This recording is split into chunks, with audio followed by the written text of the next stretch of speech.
Ladies and gentlemen, welcome to episode 50 of Two Dudes and Some Bullshit. That's right. Camera 2. I got camera 2 on. Let me. 5-0. 5-0. The big 5-0. The not big... the po-po 5-0, but. That's right. The big 5-0. This is, episode 50. Hard to believe Tony and I made it 50. My name is Dave McRae. This guy next to me in Atlanta, Georgia. You know him. You love him. You want to be with him. That's what she said. Tony Michael, how the hell are you, buddy? Dude, I'm doing great, man. How is the GTA going down tonight? Is that the acronym right? I'm impressed. The GTA, the Greater Toronto Area. Yeah, the GTA. I still think they should make a video game called GTA. So it's like Grand Theft Auto, Greater Toronto Area. That'd be fun. That'd be a lot of fun. It's going well. It was raining all day today, although we are, of course, we're supposed to be in the thick of a Canadian winter. Not much winter going on. It was a little chilly today, but there's hardly any snow. Although, I think you guys are getting the rain that we had last week that's coming up your direction. We had a lot last week. 100%. That's exactly what is going on. And if you've lived in the Northeast or of the United States or in Canada, you know that although you've been able to escape winter for December and maybe you've had a green Christmas, you know that it's still coming. It's inevitable. It's inevitable. It is inevitable with snow. Well, at least for you guys anyways, not for me anymore. No, not for you anymore. But if winters, sometimes Atlanta gets a little dusting here and there. But, when I say dusting, I mean it's literally dusting. Everybody gets up in the morning like, all right. 10 minutes later, gone. That's right. Yeah. I see some people in the chat room are saying happy 50th. Happy 50th. That's right. 50 episodes. 50 episodes. We did it. When Tony and I, I guess about a year and a few months ago, we said, hey, you know what? We should do this. We had no idea where it was going to go. We just knew that we had good chemistry. We knew that we enjoyed each other's company. We knew that we saw eye to eye on most things when it came to movies, but also there's many things that we differ on as well, which is really good and exciting because we always, that's always fun. And we decided to do this and just kind of keep it low key and chill. And here we are 50 episodes later. I mean, this is... It's been fun. I mean, honestly, like you said, I remember when we kind of talked about this is back when I was doing YouTube, and the idea of this and the ability of the technology to be able to do this was really cool. Because like you said, for the most part, we generally see eye to eye with each other. But when we do defer, even like with Rise of Skywalker, we deferred on it, but we weren't argumentative. I think we both have our, articulated our points of what we like, what we didn't like, so on and so forth. And I think that's why going into this show with you or podcast, whatever the hell we're calling it. I knew it would work. I knew, what I mean? I knew like we would be mature about it, even if we didn't necessarily always agree. But, we weren't also like brown nosing it either, like trying to kiss our asses. Like we both were affirmative with our whatever, viewpoints were. And that's what I really like. Because sometimes you get a lot of people who come across very fake when they're constantly agreeing with each other. And you're like, yeah, bro, you ain't like that for real.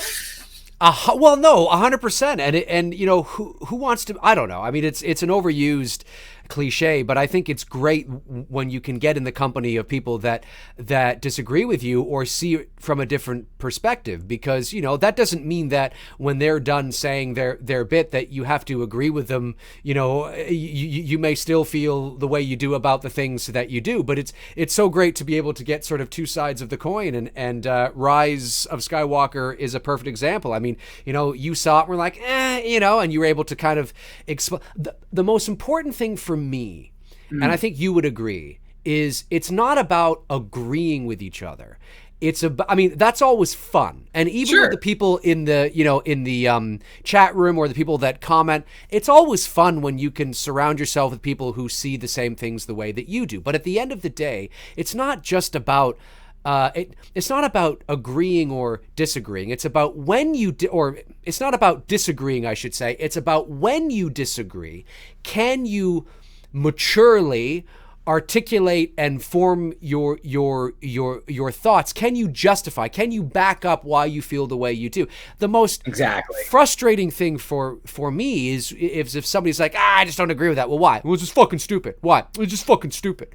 Or yes, Dave. Yeah, totally, Dave. Yeah, Dave. Can 100%. I get your ass some more? 100%. My lips are wrapped around my. But here's the thing, though, too, is that often, and again, and this goes back to sort of this group think mentality, and we're going to jump into Scream here in a second, folks. But it's that idea that you tend to see a lot of the same, like, you'll see somebody say something, and then you'll watch a lot of videos and a lot of people just essentially recycling what everybody else is saying. And I sit back and I think, doesn't anybody have an original thought anywhere, or doesn't? And maybe you do agree with them. Okay, that's great. But I just, yeah, it's so wonderful when people can articulate their thoughts in a mature way without screaming or yelling and say, hey, man, I totally see what you're saying, but I see it this way. And I think that's great. It's constructive, awesome. Feeding off of each other. That's why I knew, going into this, I knew we would make it to 50. I know we're going to make it to 150, 200, so on and so forth. I like the ideas that, we're talking about, bringing guests on and things like that. People who have mentioned in the chat room that I know will be very excited for, to be a part of this and whatnot. And I'm looking forward to the new ideas that we're going to do in 2020 with the show, and just keep having fun and kicking ass. But in the meantime, I think we got to get to it. Just Scream, baby. It is Scream tonight. Tony and I are watching the 1996 classic Scream, baby. Right. Scream. That's right. Released around this time of year, actually. It was December. This movie saved our teen years, because our teen years were looking bleak for horror films. When it comes to horror, that's right. Yeah, yes, 100%. We weren't teenagers in the 70s or 80s. We were kids. Well, we were kids in the 80s. We were sperm in the 70s. Yeah. Come on, the early 90s. You got Silence of the Lamb and some of those psychological horror films, but really our teen years were like fucking dead for horror films. And then Wes, Wes, man. That's right. King. He busted it out. He came and delivered us, arguably one of the most iconic characters, horror characters with Ghostface. And really saved our teen years with this movie. I remember when I. Oh, are you there? Yeah. Can you hear me? Okay. Yep, I can hear you now. Literally, the movie ended. We right back in line, got tickets, and saw it a second time after the end of it, because I just was like, fucking A, this is the horror movie experience I've been dying for in theaters to watch. You know what I mean? Oh yeah. We sucked it up and went a second time literally that night, and still one of my favorite moments. Going to the movies and seeing a movie, because too often after watching a film, and Scream definitely nailed it for us. For 100%. Our teen years, anyways. Oh, 100%. Sorry, yeah, you broke up a bit there, but I think it was because I was moving over to. I switched over something, and I just saw that my CPU jumped from about 14 to 25%. I think it's because I had to open up iTunes there. But anyway, we seem to be all right. It's going down a little bit now, but more or less just talking about how this movie saved our teen years and seeing it twice on the same night when it opened up. Oh, 100%. I unfortunately I didn't get a chance to see it in the movie theater, so I actually rented it on VHS. Really? You didn't see it? I thought you worked at the theater. Did not. Yeah, I did not. No, I didn't get a chance to see it in the theater. But certainly we all know that Scream launched the mid to late 90s horror resurgence with I Know What You Did Last Summer and Halloween H2O and of course Urban Legend, and and then of course on the and sort of spilling into the early 2000s with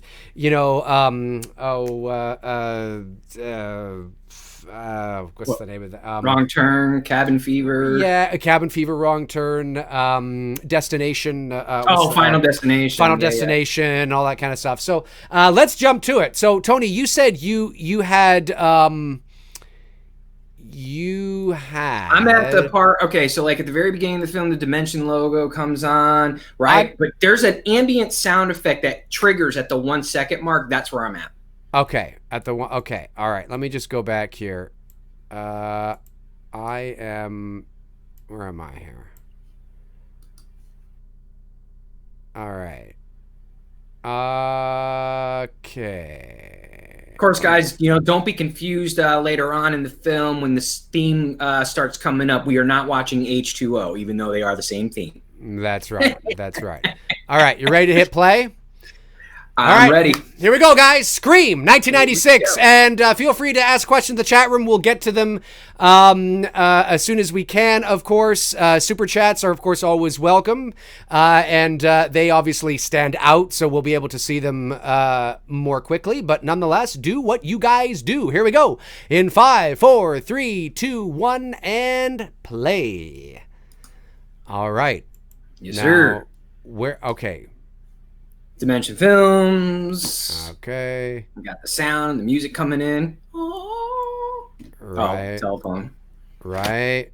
Oh, you got the telephone? Yep. All right. There she is. Drew. That's right. Good old Drew.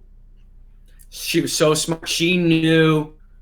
I'm glad she had the mindset to know that this is the better role than playing Sydney. Even though Wes wanted her to play Sydney, I'm glad she did this because it totally shocked the shit out of me when I saw this. Oh, 100%. I mean, literally, we were all looking at each other like, he just killed off Drew Barrymore. What the fuck? For sure. Okay, what's on your screen right now? She's talking on the phone. She's talking on the phone. Okay. Yep. What are you, a minute and what in? Are you a minute?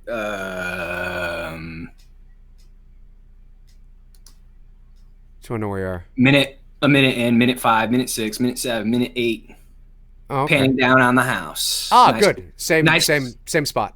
Nice, cool. Okay. Nice old school horror movie pan down. I've got Drew making popcorn now. Making her popcorn right here. All right, awesome stuff. Hey, in the chat room, we got Holly Klein is here. I'm just getting ready to watch just some scary movie. Awesome, Holly. Great for you to be able to join us. Sarah Carter is here, of course. Such a scary opening. I love Wes Craven. We all love Wes Craven. Rest in peace, Wes. Yep. Rest in peace. I said this. I said of all the directors, who would I ever want to be a Padawan to? It would be Wes. I don't think I could handle working with Kubrick. Carpenter just seems a little bit, like I would probably piss him off, but not intentionally. Right, right. I mean?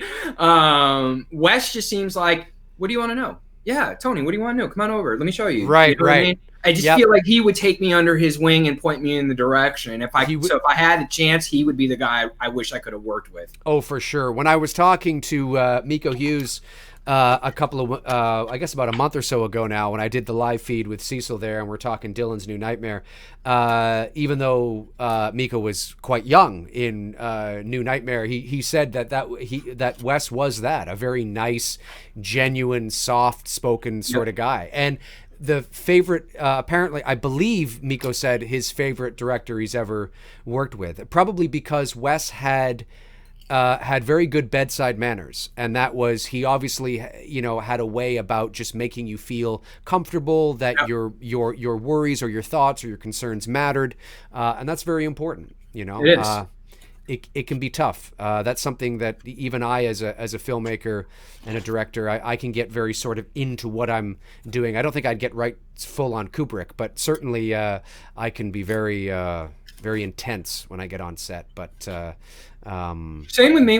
During a photo shoot, I can get intense because things may not be working the way I want them to work, but I never make sure that the people I'm working with, that it's taken out on them. You know what I mean? That's right. It's more me. It's more. 100%. I may step away for a moment, but it'll never go out towards the individuals. That's exactly right.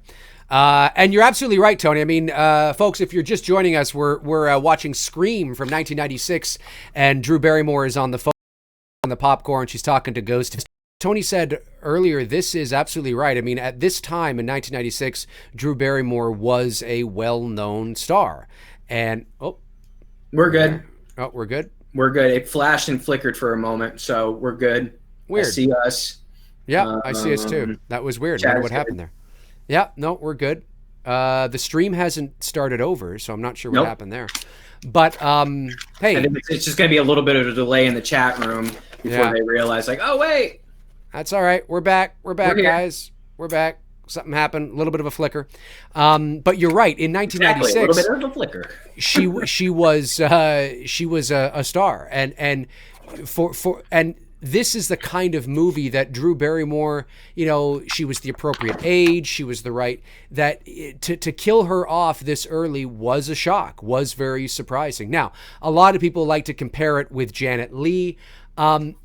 I think what people have to understand is that when you are comparing it with Janet Leigh, it's not so much about the length of time that Janet Leigh and Drew Barrymore were in their respective films, because Janet Leigh was in Psycho for pretty much half the movie. Pretty much, yeah.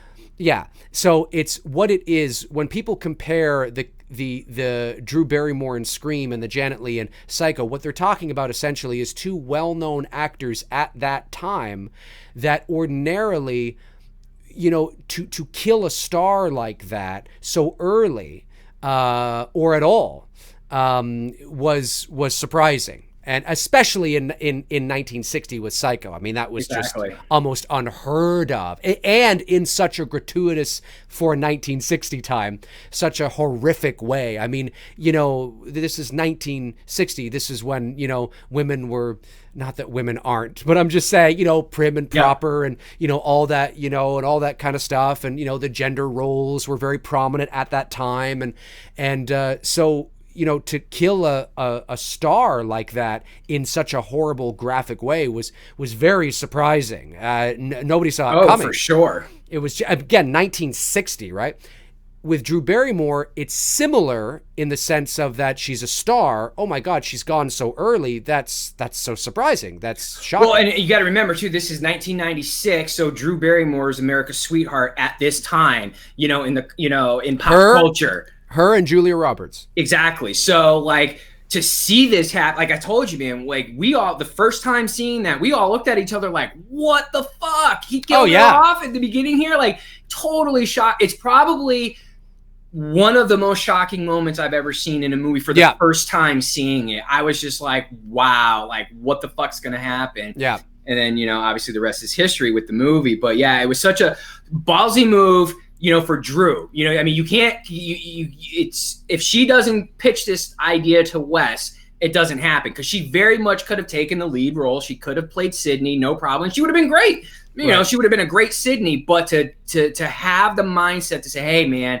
I think this might be better. And then Wes going, wait, yeah, you know what? This would be better. Let's do it. 100%. Knock it out of the park. The Manhammer AR-15 says, Sir Dave, what about Samuel L. Jackson in Deep Blue Sea? Deep Blue Sea was 98, I believe. He died in the middle of the movie out of nowhere. That's a great point, Manhammer. However, the difference is that, you know, we're talking about the traditional sort of, there's almost a vulnerability and almost an exploitation when you have somebody so well known, when we're talking about the female side of things, because naturally, obviously, you know, women and they're softer, gentler. There's that sort of that aura about that kind of thing. So when you see a woman in a position that is so vulnerable and so out of sorts, it's when you see a woman who's a star and who is offed so early, it's almost more jarring in some ways than to see a man who's well known offed early. Yep. It might surprise you. Oh, that's surprising. But it's the whole idea of the female horror archetype, and somebody who's a star coming in ordinarily would possess a level of sort of respect, you know, in that sort of role, and to see them vulnerable, you know, I mean, this is something we haven't seen Drew Barrymore in. No, you know, before to this point, you know, no, right. Because she's America's sweetheart, right? And to be murdered in that sort of way, it's hard to explain, but it's hopefully you get the idea of what I'm trying to say. It's more about the vulnerability of a female star who is very popular, and the exploitation of that Yeah, for a lot of you young folks, like Dave just hit know, something there. You don't understand Drew in mid 90s, like her, this is no social media. I right, mean, she's like Kardashian popular, okay? Like, I right, mean, but even like a cleaner, better version. You right. know what I mean? Like Drew was just on that fucking level. And if you were a teenager at that time, I mean, this is one of the girls you looked at, you know? I mean, it's Drew. Yeah. And, you know, Frank makes a good point as well. He says Jamie Lee died early in Resurrection, but it's not quite the same thing, because that, of course, was in some ways expected. It's the, you know, 8th, 9th film in a series. You know, when you watch the trailers and the advertising, you know, for that movie, it's very apparent that could be the way they're going. It's very apparent that Jamie's not, you know, the main draw of that film.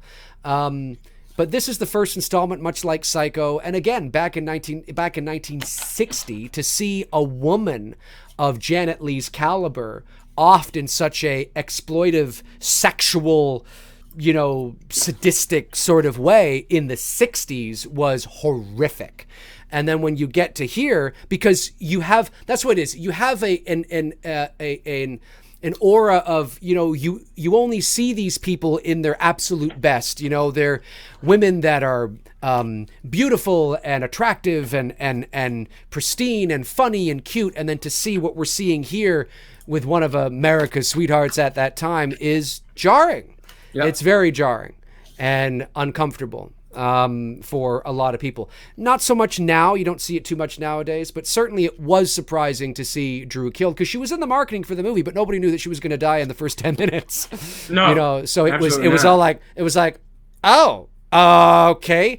And that psychologically, one of the reasons why Wes did that was because he wanted you to get he wanted the audience to feel, oh my God, okay, if a bona fide star like Drew Barrymore can go, who can't go? Right? So when you see Neve Campbell come on screen, who at that time wasn't nearly the star that Drew was, but Party of Five just hit the scene. That's right. But she was in Party of Five, so she was, you know, she was making her way up. But when you see her, who's to say that she's not going to die in the middle of the movie? I mean, you have no idea at this point. And that's it's sort of like nobody is safe, right? Everybody's a suspect, nobody's safe, anybody can go at any different time. And that's a brilliant, smart move to do that, especially with somebody who's so well known, because you're used to these people headlining movies and being in movies from start to finish. And of course, Drew's also on the poster, and she's on the cover art, and she's in the marketing, and it's brilliant. You know what I mean? And it's much easier to do that, especially when it comes to horror films with women, especially because naturally women just are, you know, the archetype of the final girl is vulnerable, and oftentimes there might even be a sexual undertone in terms of everything that's happening with the killer and all this kind of stuff. So there's many different layers to it, and it's fascinating to talk about. Absolutely. Laura Strapone is here. Hey guys, Happy New Year. Happy New Year to you too, Laura. Zach Axiola says, are you caught up with the Toy Story films yet? If so, thoughts on 3 and 4? I am not caught up on that. Yeah, this is great. Look at that right there. Even that moment, seeing Drew hanging there from the tree. I mean, imagine seeing somebody that you always see in a very positive, beautiful sort of presentation, right? Like, I can't think of anybody. I'm trying to think of somebody. I don't know, just seeing like a Beyonce or somebody whose image is usually always at their best, you know. And then when you see something like that, oh my God, that's one of America's sweethearts hanging from a tree with blood all over her face. That's frightening. It's very it's one of the reasons why the Manson murders with Sharon Tate.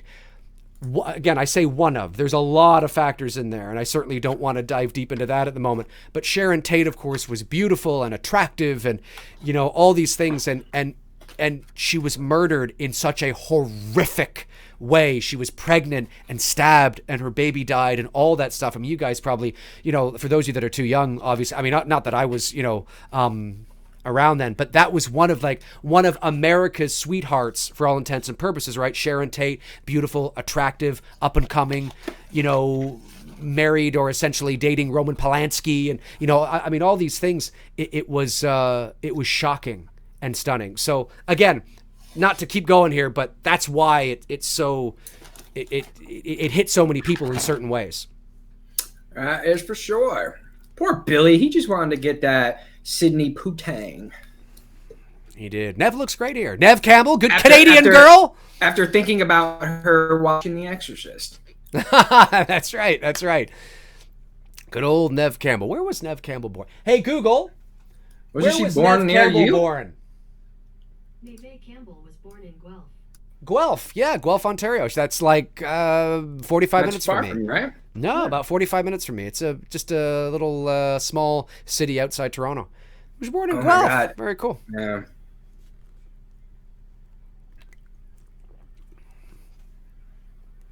Yeah, so we're at the scene now where Nev Campbell is talking to Billy. This is one of my favorite sort of acoustic. I mean, there's a slight guitar playing. It's an acoustic guitar. Right. Don't Fear the Reaper. Fucking love this version of it. Oh, and that's a nod, 100%, absolutely. And what I love about the guy that plays Billy here, Billy Loomis, is that now instantaneously. Skeet Ulrich. Is that his name?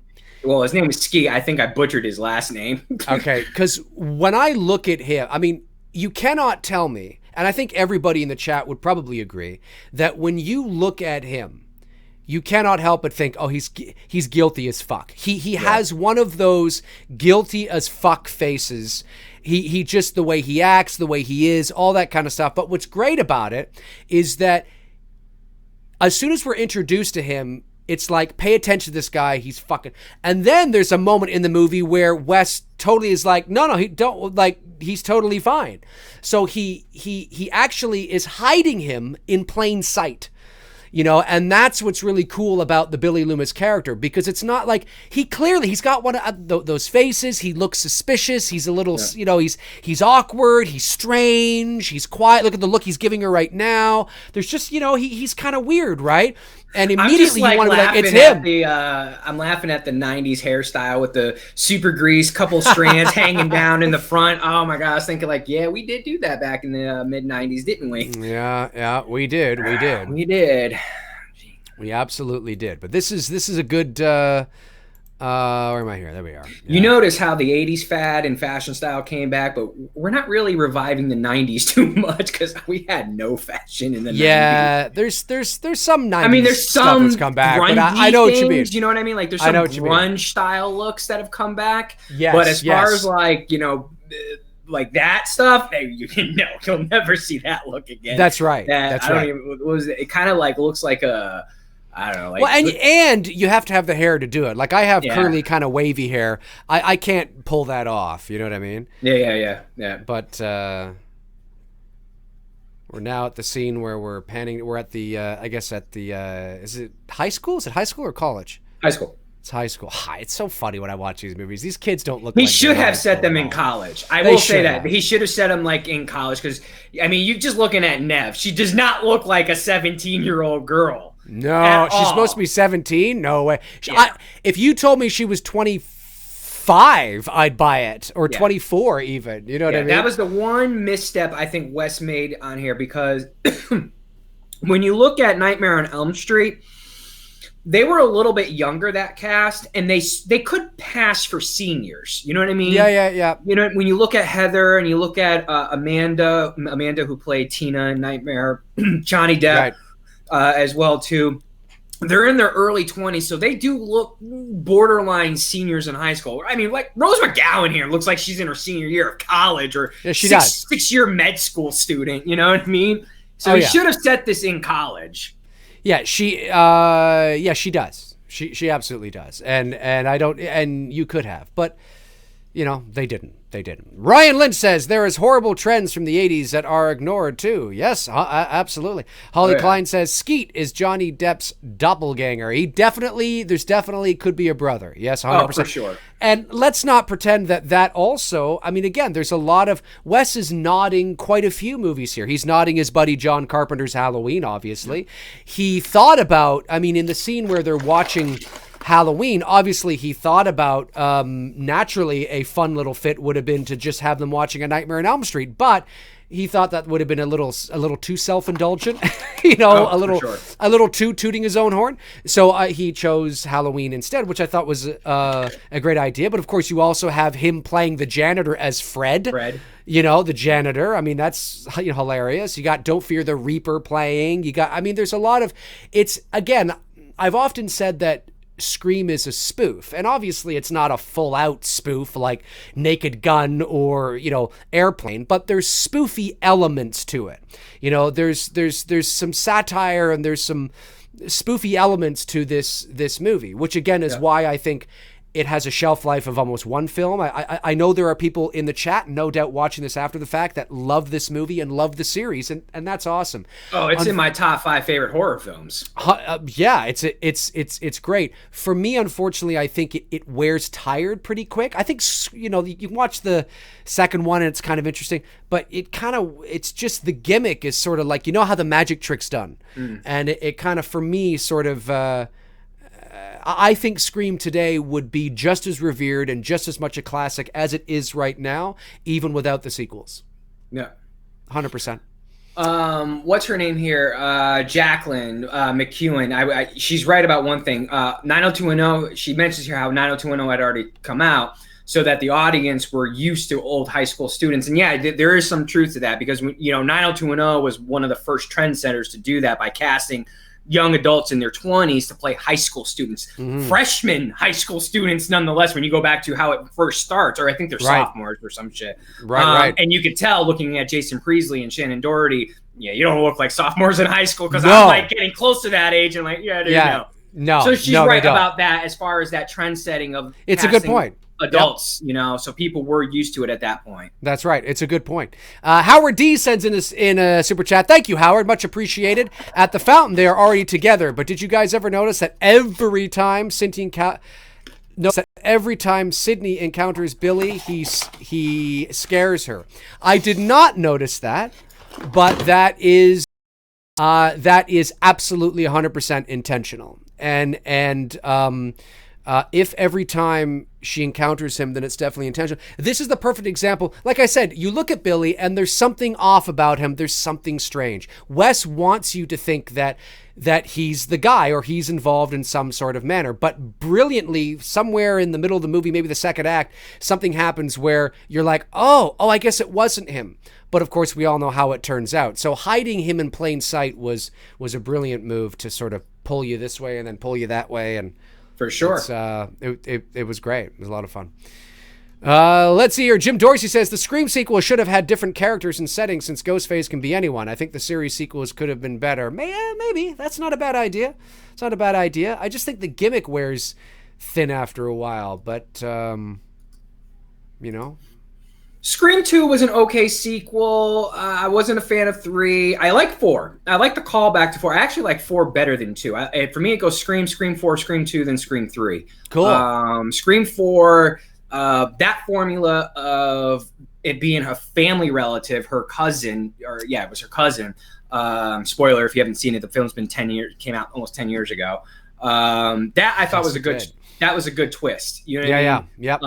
So that's why I put it above Scream 2 because it was a twist like the original Scream that I didn't see coming because even though, yes, you could say the writing was on the wall for Billy, Stu was like, whoa, okay. When that reveal came, I was like, oh, there's 2 of them. Right, what the fuck? right. You know what I mean? Right. So when Scream 4 came out and it turned out to be her cousin, I was like, okay, I did not see that coming. Right. Yeah. That's a good point. Very good point. We're at the scene now where Sidney Prescott is sitting on her couch watching the local news. On that big-ass 90s television that weighed like 150 pounds. You remember those big-ass suckers? Oh yeah. My God, I had a 32-inch one. The big tube TVs. Oh, man, yeah. Yeah. Oh, yeah. Y'all didn't miss out on much, man. Those things were big and heavy and pain in the ass to move. They definitely were. Let me see here. Daisy McMillan says, I think the name Billy was a callback to Black Christmas. Could have been. Maybe. Billy, I don't. Dr. Loomis, you know. Yeah, it could be. definitely Merging two names. Loomis, I think, is obvious. Well, when you Billy, think I don't about how know. Black Christmas and Halloween sort of have a unique marriage with each other, Billy being Black Christmas, Loomis being a part of Halloween, it Yeah. very well could have been a wink and a nod to Yeah. those two films. Speaking of which, it's me, Billy, fan film I'm working on. For those of you that were upset of the 2019 remake, I am in development on a fan film, high production value fan film, with my buddy Bruce, who's a filmmaker as well here in Toronto. And the script is done. It's a short film, but if you want to keep up to date with it, there's a link to the official Facebook page in the description below. And we're moving into the next phase of development, which is just the last phase, and then we enter pre-production early next year. So yeah, just thought a shameless plug for that. We're really excited because Billy is coming back. And Deadshot Ninja, let me correct you on one thing. When he said, Dave, did you know Scream was controversial because of Columbine? Columbine actually happened in April of 4/20 of 1999. Yes. It was 3 years after Scream.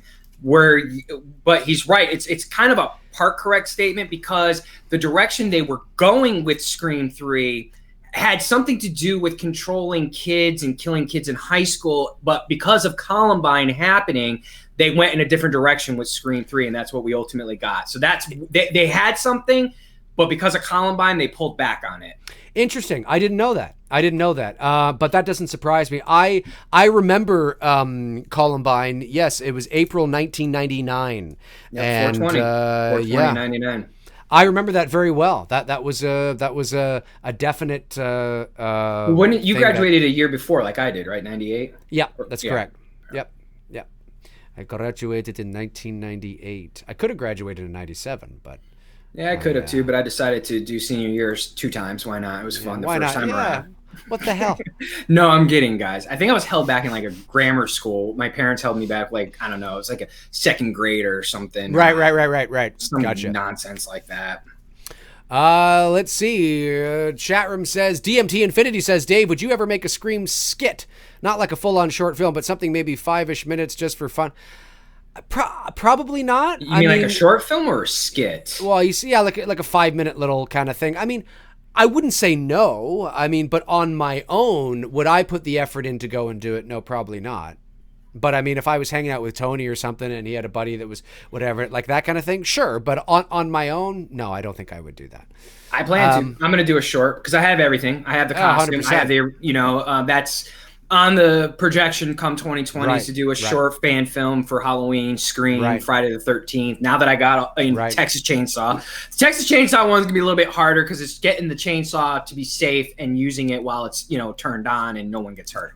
Sure. Yeah. Everything else, I've got pretty much. I'm just working out story ideas and things like that because I know you and I have talked about doing a real bigger production Halloween fan film. That's right. So I want to, get my feet wet, get out there, do a couple, fail at it, make the mistakes, so that when you and I do what we want, mistakes, and I've learned from those mistakes. That's right. Yep. No, I get it. 100%. It's a great shot there of Sydney on the phone. I just like the lighting. The lighting on her face and walking around. The cinematography on this movie is really good. It is. You know what, though? It's also very simple. It's a very simple beat when you look at the cinematography. It's not too complex. It's not too Kubrick-y. You know what I mean? It's just very straightforward. That's not a diss or anything like that, but it's very familiar when you like, remember the pan down shot that came into frame at the beginning of Drew's house? That's such a classic, horror. That's, remember, I told you I want to see what did I tell you? I want to see pan down shots. Because remember in Black Christmas a week ago, I said that. I said, you better do that. Oh, yeah. And I said, you better do the crossfade well too. Yeah. Because those are the classic horror transitional type shots. Hey, Google, who was the director of photography on Scream? Well, Wes directed. Kevin wrote it. Oh, 1 second. Hang on. I can't hear. Hey, Google, who was the director of photography on Scream? Cinematographer was Mark Irwin. Okay. Yeah, I think I know who that is. Jim Dorsey, you are correct, my man. It was called Father Death, and as you can see here, I have the original Father Death costume that in the 90s when the movie came out, I found out that the guys who made the Father Death costume were from Connecticut, my state. Fun World was the name of the place. Went down there and boom, snagged me that costume, and I've had that costume ever since. The actual robe part of it is beginning to become a little bit faded. The sparkles don't really have, because it's very sparkly. Right. The sparkles kind of have a weird, because it's 20 plus years old now, which is why I don't use it. So I had a seamstress basically duplicate the robe for me in kind of a black sheen type of look. But the mask is actually still the Fun World, the same mask that you're seeing in the movie. It's literally the exact same mold and everything. And these are very hard to find. I bet they are. I remember those costumes. Oh yeah, there he is again, coming up through the windows. I don't know if that's scaring her, but definitely misdirect. Yeah, that's interesting. Look at his face there. Low light on his face. Slow motion cell phone drop. Yeah, Boom. but there's I like the lighting on his face. It now know makes it's him you, look a little ominous. Billy. Or do you? Frank Riker, super chat. Thanks. Frank DT, don't know what your plans are, but should come on and count the ball down on New Year's Eve and be our Anderson Cooper and Andy Cohen. I wish I could. I do have plans, I think actually. me and Dave would be more of Barbara Walters and Katie Couric. Yes. I would take that more as a compliment than Anderson Cooper. Well, you know what's funny? Cohen. Anderson Cooper and Andy Cohen are both gay, and what's funny is I don't know how many years ago, Andy Cohen wanted to date Anderson Cooper, and he turned him down. So I would think, I don't know, maybe it's different. I would think that if I had turned somebody down who I knew really wanted to be with me, and now I had to host a show with them every year, awkward. I think that would be kind of awkward. You know, and what's funny about it is that how I figured this out was about maybe 3 years ago. My girlfriend and I were watching the ball drop and, you know, all that shit, and we're both kind of looking at each other thinking, God, is Andy like, we knew Anderson Cooper was gay, but at the time we didn't know that Andy was. Yeah. So we're like, you know, he must be gay because he's flirting up a storm with Anderson, and he's just like, and Anderson almost didn't, like, he wasn't reciprocating, so it was just sort of like, it looked really awkward and weird, and he was basically doing what Ray did to Finn, keeping him in the friend zone. It was just very strange. So I googled like, the I have whole something thing. to tell you. I don't want to hear it. Yeah. I googled it and I started to read about it, and I'm like, oh, he's got the hots for Anderson. No wonder. And Anderson's like, okay. Anyways, I don't know if they've since, because I think Anderson's married, but anyway. Yeah, you and the lady got any plans tomorrow night? You guys doing anything? We do, yes. Yeah, we do. We do have a few. Yes, we definitely do. So I just I'm keeping it low key and hanging it. Yeah, I mean, I'm 40 now. I've done all my partying days. I'm like, I ain't going out and dealing with that nonsense. It's the same. It's the same here. Just getting together, with some friends. Mythic Thunder 115 for the super chat. Thank you, buddy. Tony, thanks. Should Tom Brady retire after this season? No, because I'll tell you why. He doesn't have any. Well, no, I mean, it's a really simple answer. Other than Julian Edelman, he has no receivers to throw to. His numbers this year are not a true reflection, because when you don't have anybody to throw to and receivers who can't seem to get open for him, I mean, fuck, even, Michael Jordan couldn't win it by himself until he had Scottie Pippen. How old is he now? He's only 43, but like, if he had good he'll be turning 43. If he had better receivers besides Edelman to work with, he would have had a much different season. So no, I think the Patriots just need to regroup, get a few receivers in there, and Brady will know when he's ready to go and he's ready to hang it up. But I say, look, play until you physically can't no more, because once you're done, that's it. You're done. Yeah, that's true. I love the production design, in this film as well. It's great. Like, I love how there's a little, Dunkin' Donuts bag on like a desk somewhere, at the police station. Just such a cliche, but it's funny. And I love that Dewey is the bumbling sort of, you see, and in this movie it works, right? Like, when you think of Halloween and you got bumbling. It doesn't work because Halloween isn't presented in the same manner that Scream is. Scream, like I said, although it's not a full-on Naked Gun type of spoof, it's got spoofy elements to it. It's like a horror comedy kind of thing. So when you see Dewey the cop, who's a little bit naive and seems awkward, I love that because it also makes him feel suspicious. And you cannot help but then feel that, oh, he seems sweet. He seems sort of, a bit naive, but there's something about him that Dewey, you totally it seems could more think natural. You know what I mean? It seems more natural when you're watching David's performance as Dewey. Whereas the cops in Halloween, it's like, yeah, you're trying to force some comedy on me, and I'm not feeling it. Sure. Yes, I absolutely agree, but it's the encompassing like the whole thing as well. And you place him in that sort of environment and it works. If you take Dewey and put him in a Halloween film, it would feel awkward, because Halloween is sort of presented in a more serious. Yeah.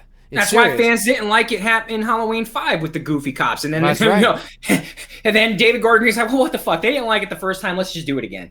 I actually didn't mind the performance from Nelson and what's his face. I actually thought was okay. I just thought the scene went on for too long. It was kind of like, okay. The performance is fine. It's just like you just said. It's just not fitting in a Halloween movie. You know what I mean? It just the serious tone and nature of what I'm supposed to be, feeling right now with Halloween. Oh, there it is. There Father it is. Death. Yep. Father Death. Same one, baby. Father Death. Same one, baby. Father Death, ladies and germs. Sarah Carter says there's humor in Scream. There is. Well, Scream is like it's like watching Knives Out. It's that, and what I mean by that, for those of you that have seen Knives Out, it's got whimsy to it. It's not a serious horror movie. It's like watching a play. It's right. Fun. It's spoof-ish. It's got some spoofy elements to it. It's got some humor to it. It's got some scares to it. It's one for me that, like I told Dave before we went live, this is the 4th time I've watched it this year. It's one of those movies that I can watch multiple times every year and have fun with it. Whether light up a bowl and just laugh my ass off for a few hours, because to me it's just one of those fun movies. It's, to be honest with you, this is one of those movies that, again, I had mentioned this to you. I think I even mentioned it to you in our Scream movie review video. Well, it wasn't really a movie review where we talked about it. And that Scream could be like the new generation's Rocky Horror Picture Show. And I was explaining to you how if you've never been to a screening, it's an event. It's a lot of fun. People get dressed up as the characters from Rocky Horror. They're throwing shit at the screen when certain scenes happen. They're calling out lines and stuff like that. Scream has become a lot of that. You can see people dressing up as Ghostface. You can see girls dressing up, as Sydney, and guys, with the hair, doing it really Loomis, and, the T-shirt bloody and stuff like that. And there's lines in this movie that you can just constantly just keep calling out. Me and my friends, anytime we get together and watch Scream, that's what we're doing, man. It's almost like a drinking game where, like, a line happens, call it out. It's a Scream, baby. Take the shot, or, everything that Randy does. Everyone's a suspect. You know what I mean? Like, I'll be right back. Exactly. That's what makes this movie such a great movie and rewatchable. It's a very quotable one day, film. I think something like that will happen with this movie, and they'll be bringing it back into theaters every year, because I can feel that this could become like one of those like participation type movies to get people together and have fun with. And that has to do with the rhythm and the kind of and the execution of the kind of movie it is. It's a horror movie, yes, but it's like I said, it's that spoofy ensemble, fun Clue kind of, whodunit kind of, it's got a fun whimsy element to it, and that can be a lot of fun to watch. I wouldn't necessarily say it's horror comedy. I wouldn't say that. I wouldn't necessarily go that far. No, it's definitely not black, like the horror black comedy stuff that they do. No, it's definitely not that. But it definitely feels, again, it's not a spoof, but it's definitely. It's got those elements, and it's like look at Dewey here. Arquette, trying to get all Clint Eastwood, like, the serious look on his face. He squints the eyes a little bit.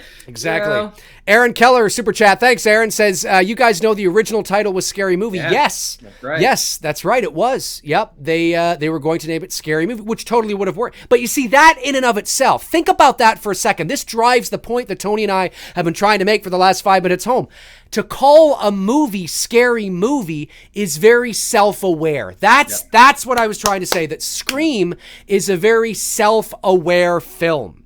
It knows what it is. It's making fun of the horror tropes and cliches and that kind of thing. And that is where that spoofy While telling element a story comes in. like that within the movie. Right. And sometimes breaking the fourth wall a little bit and, doing all these things. That's why it's fun in that regard. And the original title was going to be Scary Movie. Yep. It's that's so self-aware. It's like telling you, by the way, this is a scary movie. It's hilarious. It's funny. That's a funny title for a movie, if you think about it. Like it's kind of silly in some regard. And then, of course, naturally, ironically enough, the spoof movies, the real spoof movies of Scream were actually called Scary. Well, not totally all about that, but there she is, Linda Blair's quick cameo. That was her. The spoof, the comedy movies, Scary Movie, were spoofing, went to the actual sort of spoof zone and but nonetheless, yeah, it's a very self-aware film, and that's what makes it fun. But Aaron's right, it was. Yep. Kevin Bacon's boner is back. Love Kevin Bacon's boner. Says, what's a better movie, Scream or Final Destination? Scream. Scream.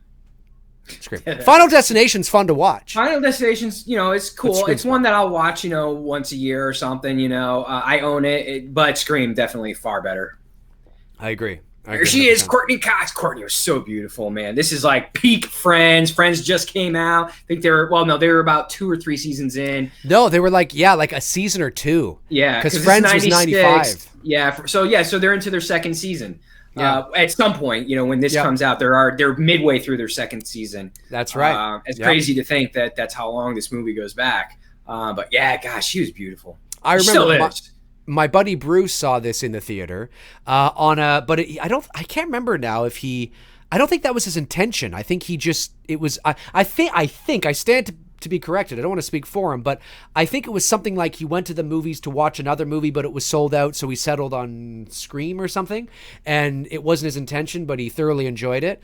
I unfortunately didn't get a chance to see this in the theater. I had to rent it. But do you know what I also love about this? Because this truly, when you think about it, is the end of the era of the aesthetic look of horror movies. Because when you watch these scenes and you see the kids in the background, not a single kid is doing this.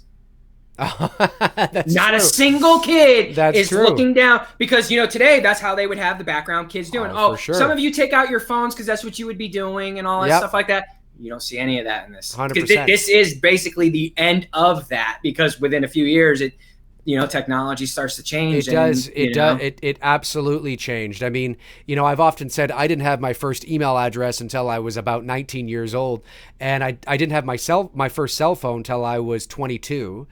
And of course it was the old, Nokia phones. Yep. And, but nowadays, I mean, I see kids that are like, 11 with cell phones and like smartphones, like full on like Apple 10 or something. They're just sitting there and I'm like, yeah, I mean, look at the hallways here. I mean, you juxtapose that to kids today versus to this, our era, the 90s when you and I were because you and I were sophomores when this came out. Yep. And, I mean, it's crazy. Yep. Yeah, that's what it was like. High school, nobody had cell phones. I mean, if you wanted to make a phone call. Some people had pagers, but that was about it. Some people had pagers, but if you wanted to make a phone call, you went down. Usually it was the drug dealers. Yeah, that's right. You went down the hall and you put a quarter in and you used the payphone. I mean, that's just what it was. I always thought that short girl that walks past Skeet in that frame that just happened, I always said that is one fine, or the short hair girl. I didn't see her. One fine looking girl, man. She is totally 90s. I did not see her. If you ever get a chance, rewatch that scene again when Nev and Billy come into frame. There's a really attractive girl that walks just past Skeet, and I'm like, oh my God, that girl's hot. I will check that out. The Badass Ninja sends in a super chat. Thank you, buddy. Much appreciated. Says, what are your thoughts on the Jackass movies? Well, I'm a huge fan of Bam Margera, skater. I mean, as somebody who skated when I was a teenager, you knew who Bam Margera was because he was our age. Yeah. He became one of the he fell in line with the Tony Hawk. Yeah. Him and Tony Hawk really became the popular mainstream skaters. I mean, of course, if you were in the skating, you knew other popular skaters, right, from like in the 70s and whatnot. But as far as mainstreaming it, where even someone who didn't skate knew the name Tony Hawk, knew the name Bam Margera, and it was fun. I liked Jackass. I liked Viva La Bam. It's better them than me. That's all. Right. You know what I mean? Right. Like, go ahead, knock yourself out, hurt yourself like that. Yeah. I always think of the one episode in Jackass. I can't remember if it was a movie or a TV show where it's Knoxville, Bam, and Dunn. They get like BBs or something shot out of a gun at them, and Bam is literally like in tears, in pain on the ground. I'm like, these motherfuckers are nuts. Yeah, the Jackass movies. I don't know. I mean, they were funny, definitely. I mean, I remember seeing a couple way back in the day, and it was funny, but it just was. I don't know. I guess it ran its course for me very quickly. I guess for me it was more like when they were doing funny things, but then when it got like almost like the mutilation stuff, like when towards the end I tuned out when it got into the torture, like the Johnny Knoxville, he started to like cut his because they had to push it. You know what I mean? They had to keep pushing it. That's why it's not like what began as sort of like funny, and it was a little extreme, but it was kind of funny to see people's reactions. And I think that's what it was too, is that I remember seeing some of the stuff they were doing it for themselves, and it was kind of like, oh, that's the CK, oh my god, CKY, I'm saying it wrong. Anyways, it's an acronym like that. That's the days when Bam was first, and Ryan Dunn, when they were doing those home videos like that eventually graduated to right. Jesus, it's something. Someone in the chat room is going to help me out with this. I'm drawing a blank. I mean, it was funny, but it was definitely I lost interest very fast, because it's just absurd, insane. It's more just like, oh my god, you know what I mean? But I mean, CKY. I was right. It was CKY. I was right. And those were like underground videos. Oh, you know what I mean? Yeah. Like, I remember that. They were very underground VHS tapes. And if you were in the skating community, everyone was like, yo, you see that shit that Bam's doing with his boys? And Knoxville took that idea and levitated it to Jackass on MTV. That's a great shot of Neve Campbell there. She's very vulnerable, pretty. Very vulnerable, very pretty. Love the freckles on her face and the light that's able to catch that. Yep. Because certainly love the framing here of her with everything's lined up perfectly. That's right. And then she comes into perfect frame there. Love that. Yeah. Very good stuff. Super chat came in from NJS. Sends in a $1 super chat. Thank you, buddy. Much appreciated. Thank you, sir. Let's see here. Steven Agostino says, he's talking to the Artisan. They're having a little chit chat, which is always good. Good to see you guys talking amongst each other as well. Did you say they're having a little chitty chat? They're having a chitty chat. Castle Rock. See how I flipped that? Same with the Castle Rock. Yes, I did. A chitty chat. A chat chit. That's what I meant to say. Chat chit. You chit chat, I chat chit. Excuse me. Yes, that's right. A little chitty chat, a chatty chit. Chitty chitty bang bang. Neve Campbell is, so we're here where Sydney is now on the ground of the bathroom trying to figure out if anybody's in the stall, and of course we know that somebody's about to come roaring out. There are the boots. There are the boots. One boot, crazy? 2 boots. Do you know that throughout this whole movie, Skeet and Matthew only wear the Ghostface costume one time? Only one scene. That doesn't surprise me. They only do one scene wearing the costume, and it's not until the party scene. So all the shit that you see with Ghostface throughout this movie, it's stunt guys playing. It's not Skeet and it's not Matt Lillard. For sure, because you would there's yes, and that's completely I totally understand why they would have made that choice, obviously. No. Here comes Courtney Cox and that short 90s miniskirt. That's right. That's right. E_S18 says, might be a nitpick, but how did Ghostface know Sydney would walk into this particular bathroom? How does anybody know anything in a horror movie? Listen, stalkers, you ever have a stalker? Stalkers, they'll find you no matter what. They will find you. Who knows? Who knows?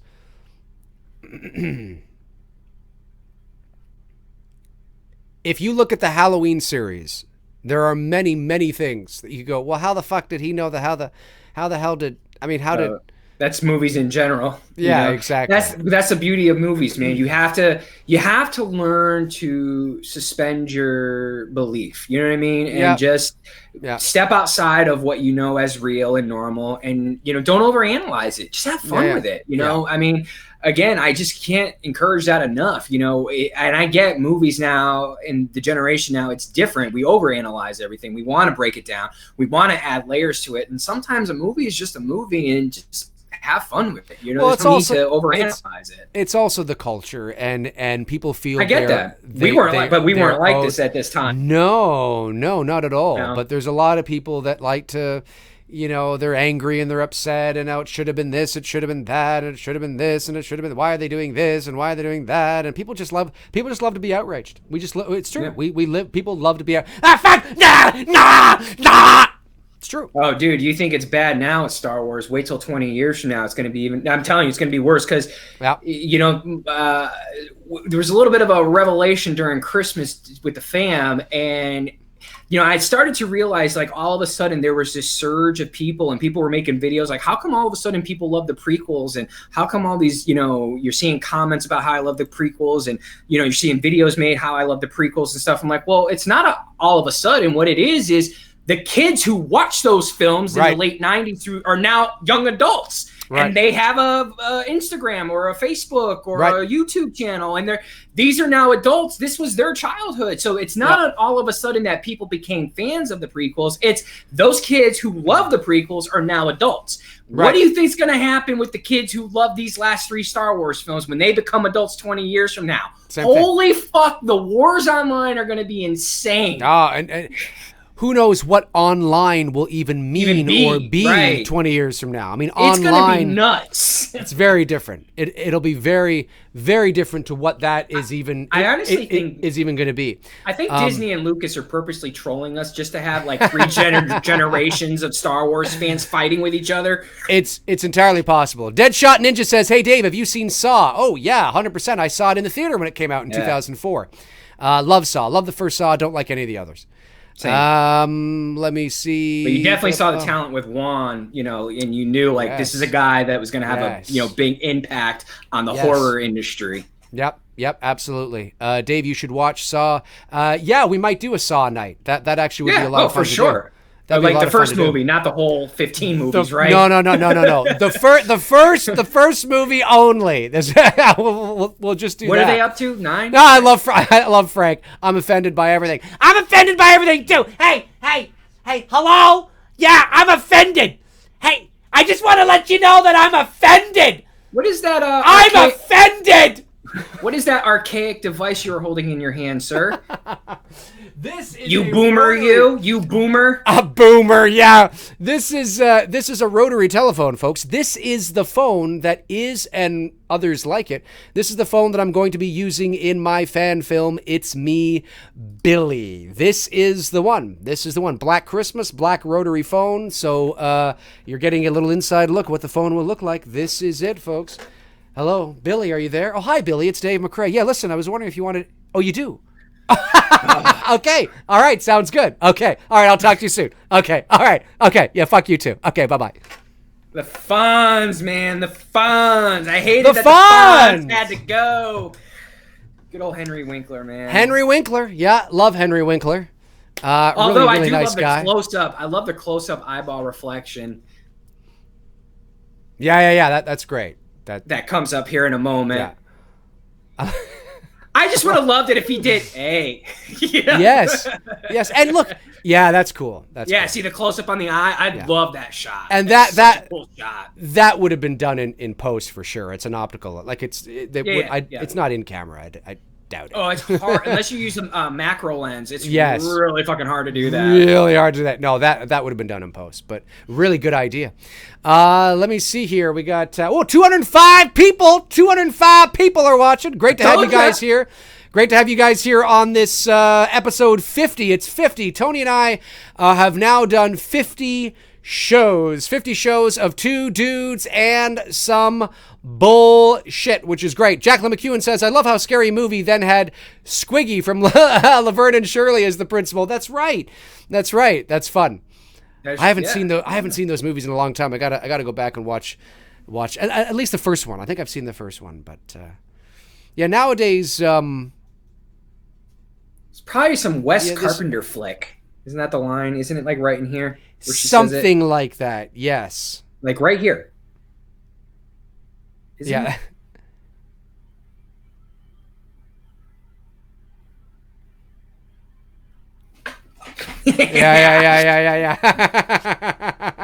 That's Wes great. Carpenter. Wes Carpenter. But do you see what I mean? Was that improvised? I don't know. Did Rose McGowan improvise that, or was that scripted? But that in and of itself, again, that's part of this self-aware movie, and that's what makes Scream fun to watch, because it's poking fun at itself. It's poking fun at itself.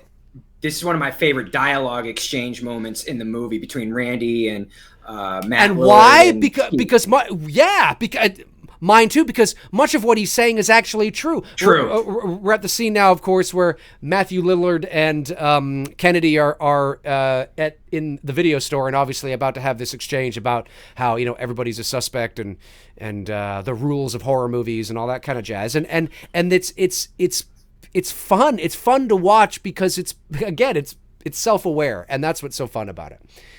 Let's see here. Woo Hollywood Celebrity says, what do you guys expect Julian to do on Halloween Kills? Probably more of shit. Oh shit. Fuck.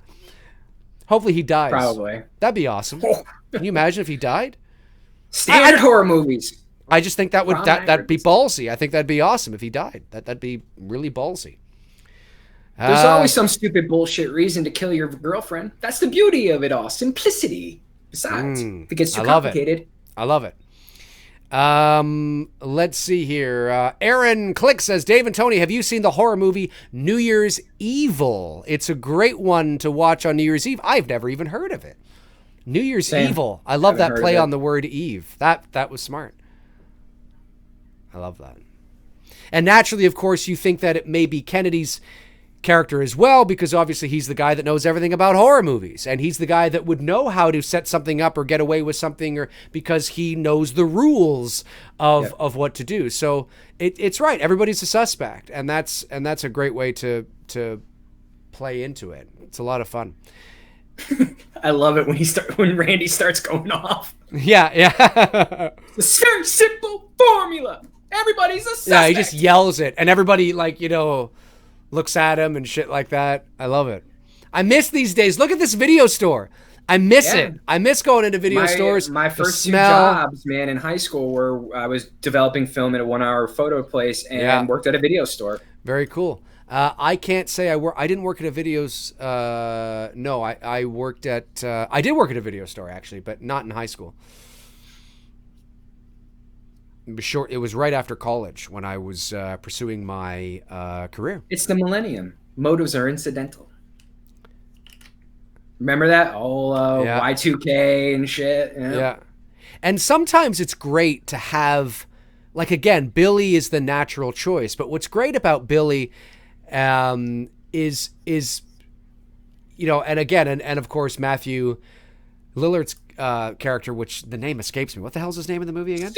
Stu, that's right. Baby. That's right, Stu. What's great about Billy and Stu is that you're hiding them in plain sight because it seems like they're the obvious choice. But you second guess yourself because you think, no, that's too obvious, right?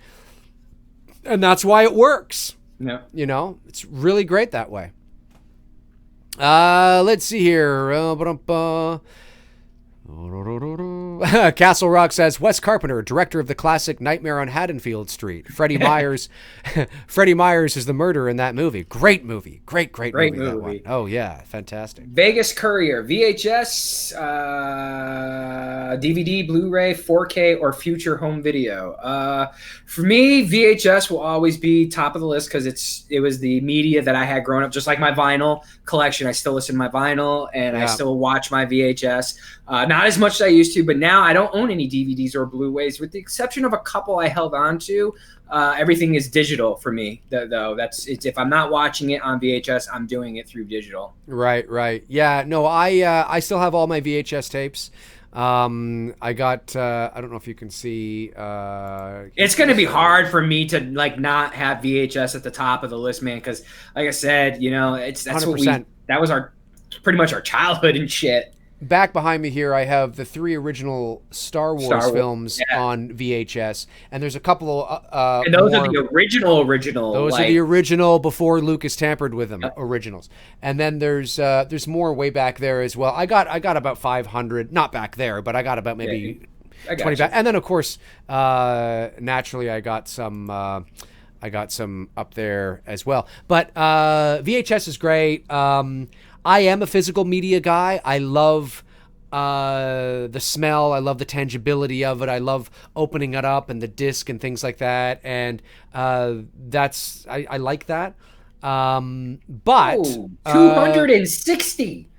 260 people watching. I do recognize that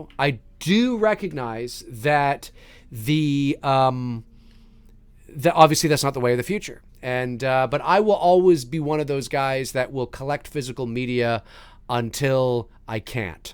I'm just curious to know what's going to be past digital. That's the part that VR. You mean but what, we're going to be able to put ourselves in the Scream movie?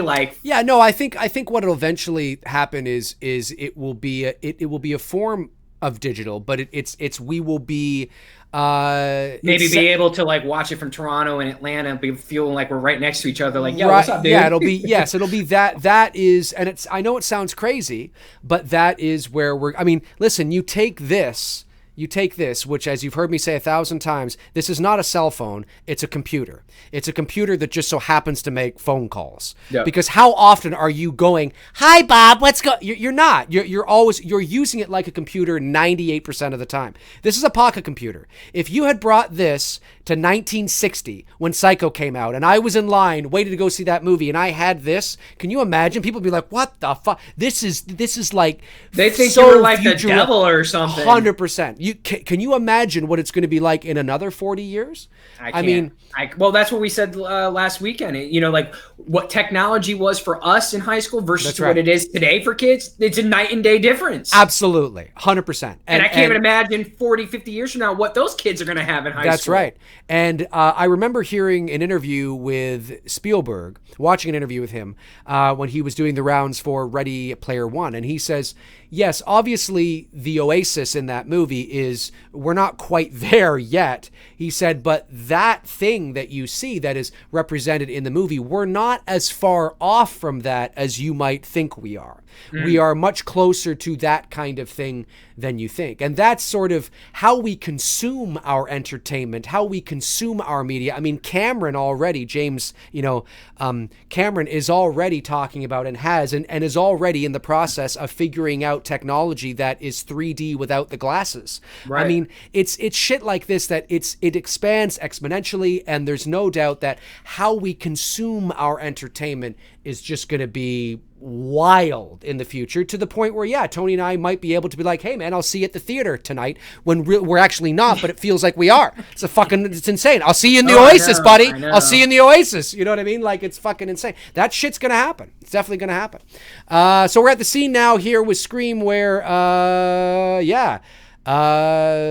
Courtney Cox and Dewey are the party is about to happen, of course, at the house, and Dewey's talking to Courtney Cox. 257 people watching. That's awesome, guys. The biggest stream I've ever had was I think I jumped on a few months ago. I jumped on to talk about Halloween and some of the images that were dropping, and I believe I hit something like 604 or 580 or something like that, like really high like that. And I was like, holy Jesus.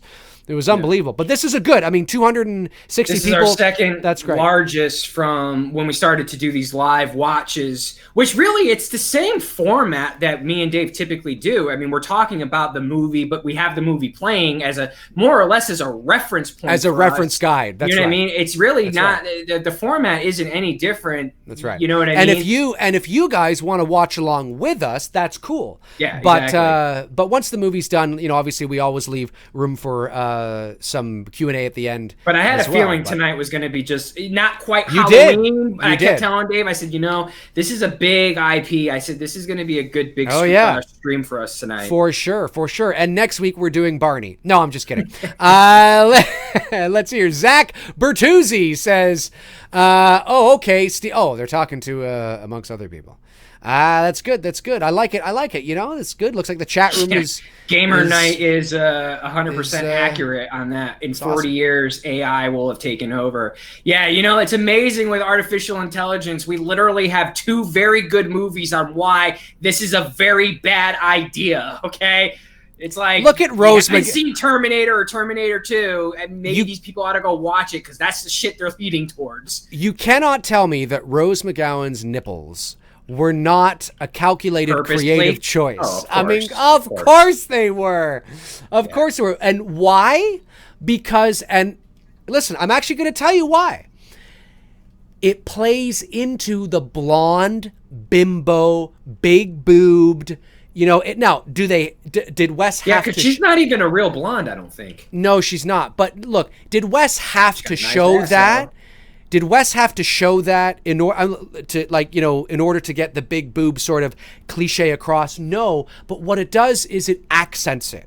It plays into the satire of it. It plays into the self-awareness of, here's your big boobed blonde that should be running out of the house when she's running up the stairs, right? That's what because you hear even Neve Campbell talk about that at the beginning of the movie when she's on the phone talking about how, horror movies are dumb. They're usually, what the hell did she say? I don't know if she says big pretty boob much blonde, like but she basically says when some girl should be running out of the house when she's running up the stairs or whatever, and hence in comes Rose McGowan's character. And not that she's doing that per se, but she is that archetype, that stereotype of this character. And no, you didn't need to accentuate the nipples at all, but by doing it, it definitely, it's such a stereotype. It plays into the stereotype when you accent that part of her body. It's just funny. You know what I mean? So that's why it's now done. In this scene, though, even though it's not the actor, that this is Stu, because there is a significant height difference between Billy and Stu. Right. And Billy is not that much taller, or Skeet is not that much taller than Rose McGowan. Right. Matt Lillard is a tall dude, so clearly, if you had to guess who was the killer in each scene, Matthew Lillard, I truly believe, killed Drew Barrymore. The character Stu kills Drew. Stu kills his girl for sure. It's not Billy. Right. Hello? Yeah, I'm here. Oh, okay. Super chat from Frank Riker says, DT, I know you guys are true Gen Xers, as am I, because you don't use the word like in every sentence. True. Like, totally. Jinx, you owe me a soda. Look at her trying to get out. That's funny. That was not really the smartest move, but no. Hey, And of course, this is playing not on the typical, That's right. And naturally, of course, in certain shots, when you don't see Rose McGowan's face, it's not Rose McGowan. Right. Obviously, you have a stunt double. They get the close. That actually, I think, was the. Didn't they create a fake head? They created a fake head. That's what I thought, because that was it right there. You saw it. You totally saw it. Yeah, that's cool. That's a lot of fun. Let's see. Scott Mariano says, if you pay close attention to the killer's grunt, it definitely sounds like Billy. Well, I haven't. It might be. You never know.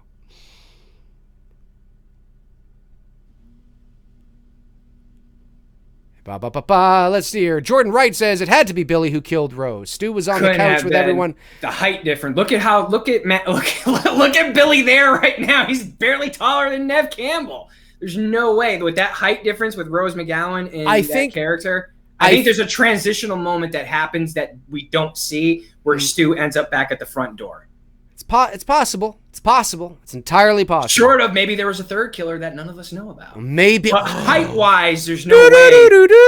Who do you there's a question for the chat room. Who would you say if there was... Now, obviously, if there was a third killer, chat room, all you people chatting in the room. Maybe if they bring it back to Scream 5. If there was a third killer in this movie that you don't know about, that's never explained, that's never revealed, that's never alluded to, who would you think it would be? Dewey. I always would want it to be Dewey. Let's see what the chat says. Who do you think it would be? Who do you think it would be? The chat room is going to pipe in. Give us a call. 1-900. No.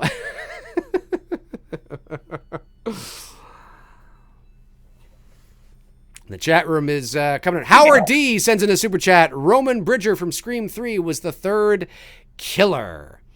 Well, I see what you're saying. I see what the you're brother saying. from Scream Right. 3. Oh, yeah. That's right. Yep.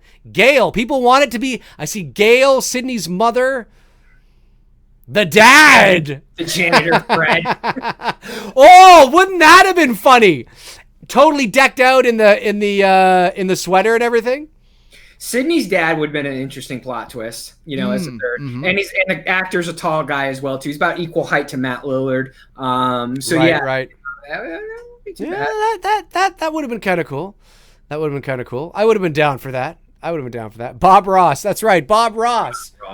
Happy little trees. So we're at the scene now where Sydney and Billy are having sort of a one-on-one conversation in the bedroom.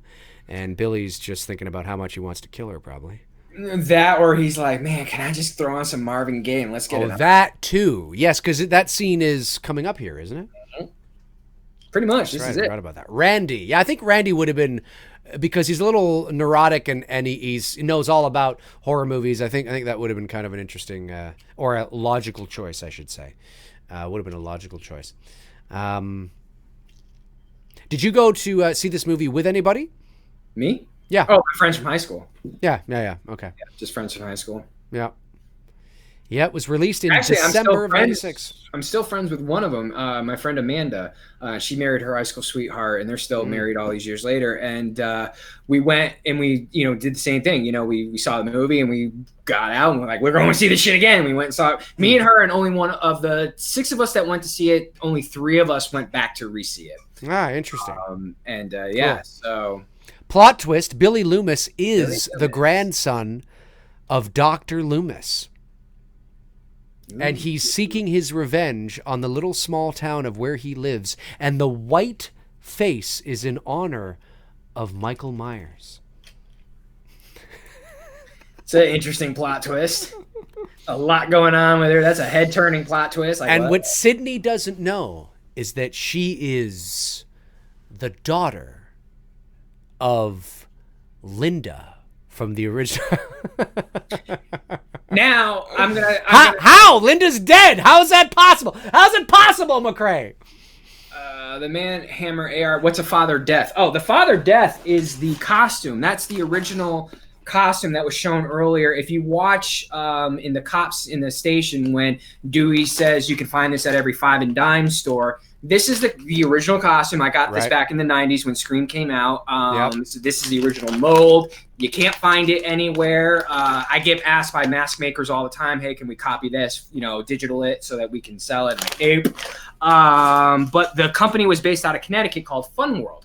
That's where Wes Craven, I think, got the idea from a painting, and then someone saw the mask through this company called Fun World. And when the movie came out, I saw it. I had to get a copy. I wanted to have the costume, and I went and bought it. But it wasn't called Ghostface at the time. It was called Father Death. It was the Father Death costume that you would get in the stores back in the day. Right. So That's what it is. Cool. This image right here that you're seeing with them on the screen, all sitting on the couch. The little Easter egg.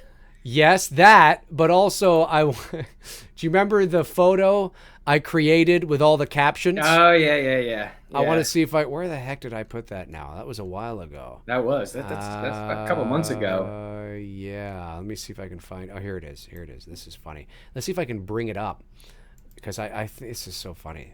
This is basically the layout. The captions. Yeah, the layout of my YouTube channel. Let me see if I can bring this up because this would be really funny. Let me see here. I guess it would be one of this, and this. So let me bring this up.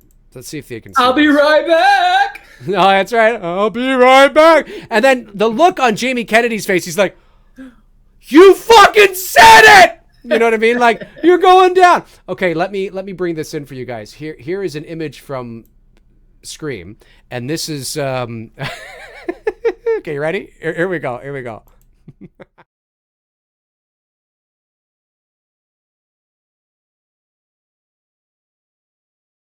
You just Hang on a sec. Hang on. You just disconnect us. No, I didn't disconnect. I realized that you can't hear me when I got that. So I don't think they'll be able to hear you, but they might be able to hear me. 1 second. Let me see if I can do this. Okay, they can hear me. I'm sure they can hear me. Okay, so yeah, this is funny for those of you that find this kind of shit funny. We got Just Wants Halloween Vids, The Proud Minority, Let's Hear It for the Ladies, Casual Viewer, thinks about starting his own channel, Her BF, likes to disagree with everything, was looking for Pornhub, YouTube Trolls, IQ 7, Fake Accounts 38, Girlfriend 0, Virgin yes, and Jamie Kennedy here is Randy is the fan that watches everything. That is the layout of my YouTube channel. That is pretty accurate, ladies and gentlemen, as far as I'm concerned. So yeah, needless to say, that's like Tony said, that is pretty much what it's like to have a YouTube channel. That's the gamut. Holly Klein is like, let's hear it for the ladies. Yes, let's hear it for the ladies. You know, when you're a guy and you do a sort of horror centric kind of show. When I look at my analytics, about I think it's 75 or 80% of the people who watch me are men. so whenever I see somebody like a Jacqueline McEwen or a Holly Klein or anybody that pipes, I'm like, oh yeah, woohoo! It's always awesome to see you guys in here. So yes, for sure.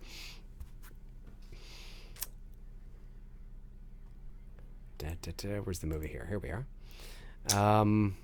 Where is it? I wanted to. Oh, you're pointing out the now. There's Halloween, of course, on Halloween. The screen. No. Yeah. Let's see here. Here we go. Right there, Jamie Kennedy looks a little, just in that one shot, a few seconds ago, he looked very similar to my friend Brian from years ago. I'm still friends with him. I just meant Brian from high school, which would have been at this time. This is what it was like for Tony and I to be in high school. I mean, this is right in the thick of it. Absolutely. This is what I remember people wearing the beige khakis and the t-shirt and, people dyeing their hair and, Blink 182. I mean, just, all that shit. And... Yep, I was a Chumbawamba. Oh, were you really? Well, that's with the guys who wore the puffy jackets and the yep. hoodies. Oh yeah, and Chumbawamba is the song. That song, I get knocked down, but I get up again. Yeah, that's Chumbawamba. I remember that. I remember that.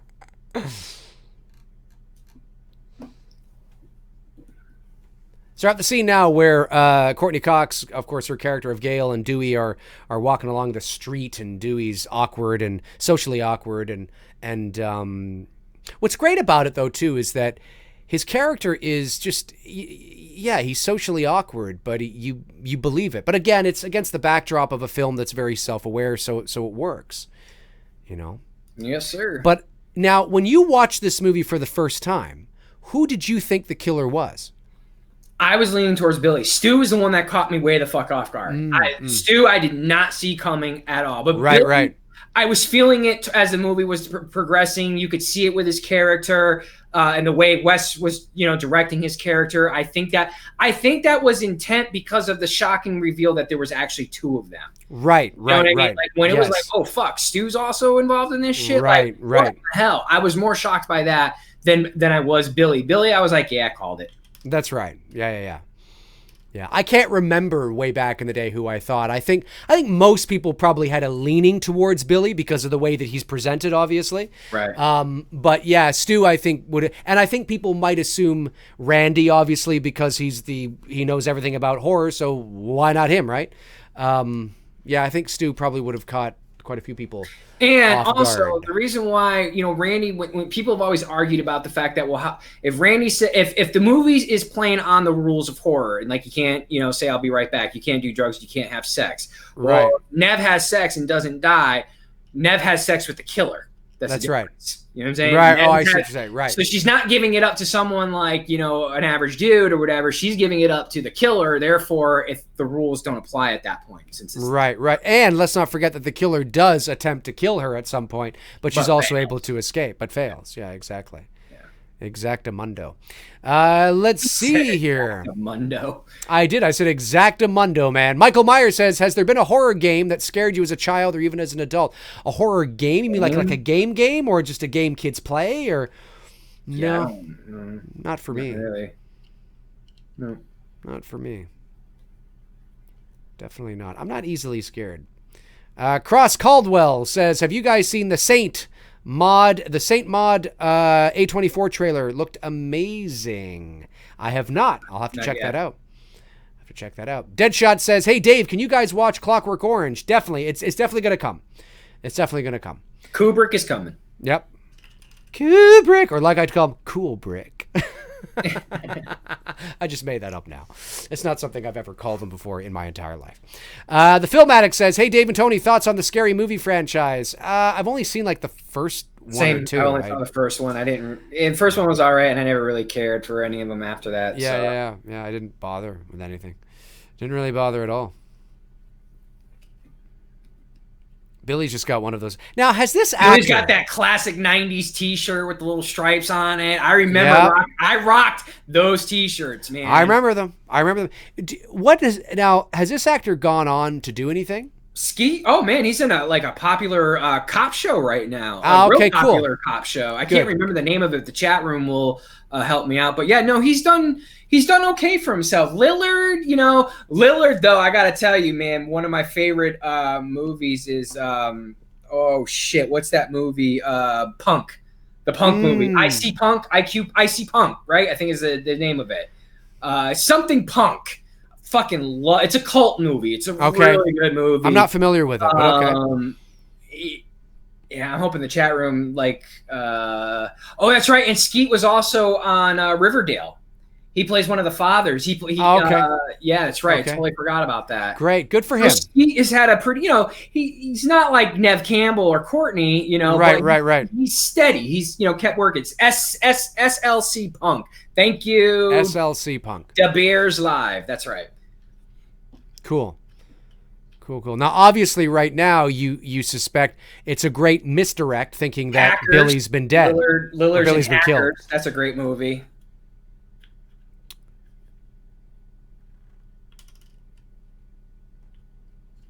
Nev looking all kinds of fine, and there's that booty.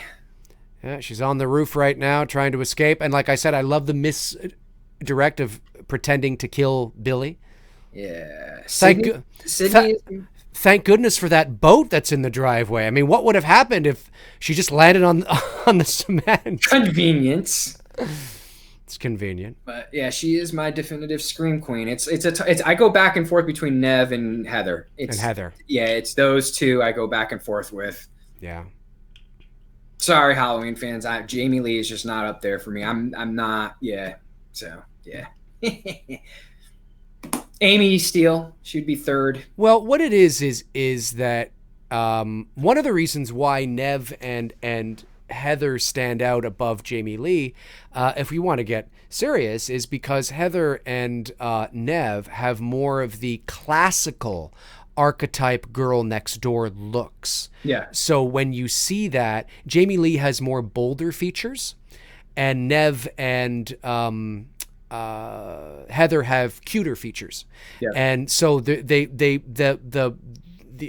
play into the stereotype more of that character. And whereas Jamie, I mean, she's a scream queen. She's one of the originals. She's a legend. 100% absolutely. No argument there. Absolutely. No argument. She's on the list. You know, I mean, she's there. But when you think of the stereotype or the archetype of that type of character, Heather and Nev have that more of the stereotypical look that you associate with that kind of thing.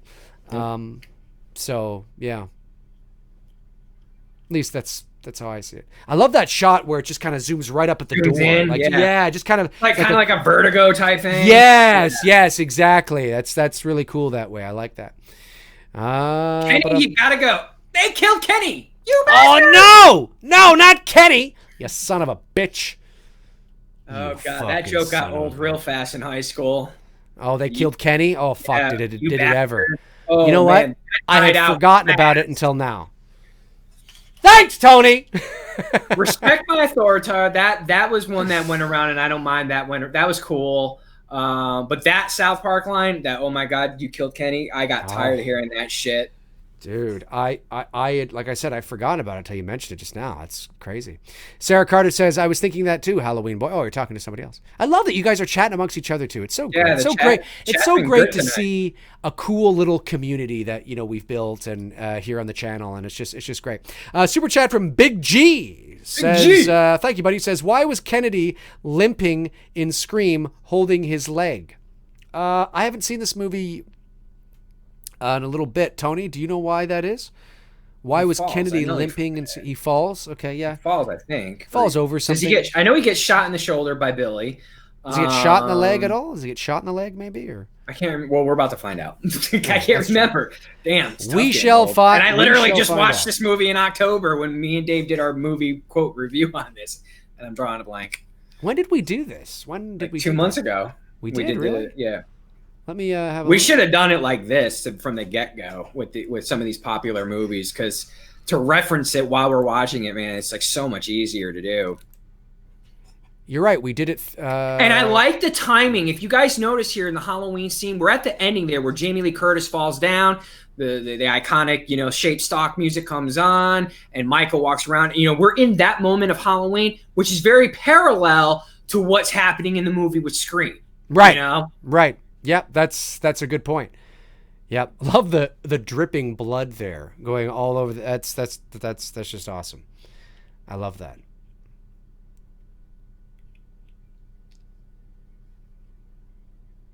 Gail Weathers. Weathers. Gail.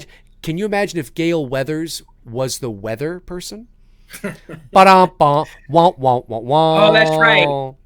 Maybe it's when she hits him with the phone, he falls down and hurts himself, I guess, maybe. Maybe. She hit him with the phone there. Hey, I know she doesn't run him over. One last time. Who in the chat room? Look at this image, folks, in the chat room. Look at this image. Which one are you? I posted this on my channel many months ago. It's an image from Scream, and I put little captions beside everybody, and I thought it was hilarious. All in good fun, folks. Don't take it seriously now. But which one are you? Let me know, because it's just funny, and I'd love to know. I'd love to know who you are in the chat room. Let us know. So Gail is Gail there in the? I think she's. Oh yeah, the van has just now smashed into the news van has just smashed into the tree. Jason Knight says Randy for me. Yeah, that's awesome, man. You're a great supporter of the channel, Jason. Love you, buddy. Yeah, and Jason, you've been a good supporter on Instagram too, and I'm going to respond to your comment in a little while. I just haven't got a chance to get back on there yet. Yeah. Kevin Bacon's boner says, I watch everything. Awesome. Matthew Hawkins says, fan that watches everything. Love it. Jim Dorsey says, I'm the fan that watches everything. Love it. Who's going to admit they're really the person that watches Pornhub? Ba-da! Of course, the ladies, I know which ones they are. But the ladies can be double things, right? They can be the ladies, let's hear it for the ladies, but they can also be ladies that watch everything. Or that's ladies that, you know what I mean? I don't know. Yeah.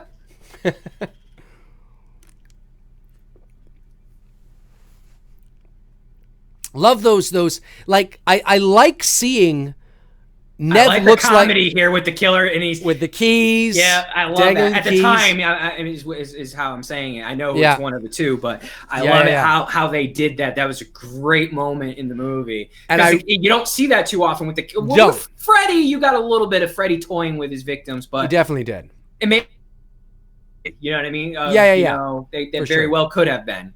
But I also love the look of Nev here. In terms of it looks like she's been through the ringer, and that's what you want. She's seen shit. She's been through shit. Yeah, you don't get that with Jamie Lee. That's why that's why I put Sydney above Laurie. You know, Sydney, man, she's like fucking doing Muhammad and going, round 1, round 2, round 3, and just fighting Ghostface throughout the whole movie. Jamie Lee's like, all right, she got a cut on the arm. She fell down some stairs. She walked across the street. Well, it's a product.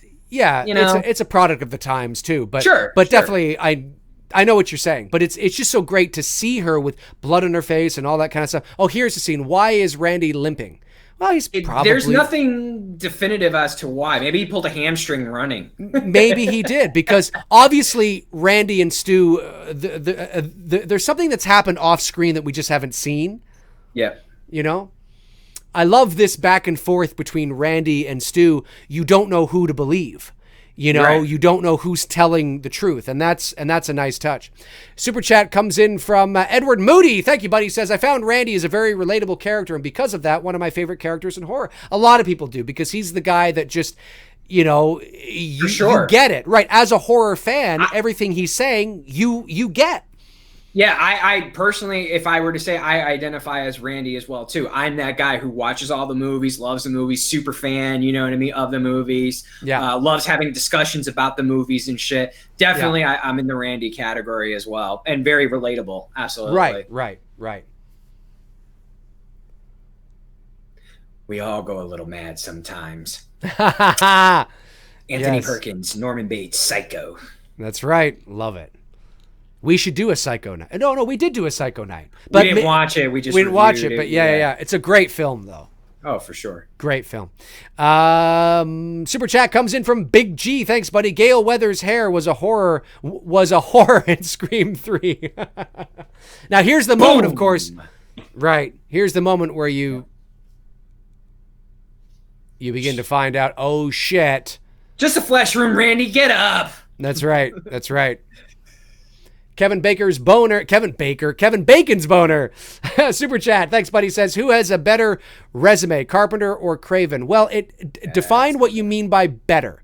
Yeah. Define what you mean by better. Because better can be anything. Box office, and then popular. This right here, when it's Randy and Stu, when he pulls up the voice box, I was like, what the fuck? Right. You know what I mean? Right. I know, and like Billy's reaction, that was all of our reactions in the movie. Like, what the fuck? Yes. Just didn't see it coming. And this too is just another favorite moment in the movie. Again, the dialogue was just so well done. Lillard's execution, Lillard's improvisation at times with shit that he added in. Yeah. Funny as hell. It was just one of my favorite horror moments is this whole scene right here with them. Right. And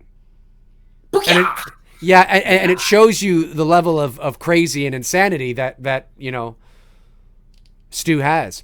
Yeah. Kevin Bacon's boner says Dave McRae better is in more hit movies. Well, that would go to Craven. And then finding out she's they framed Cotton Weary. Knowing yeah, that's true too.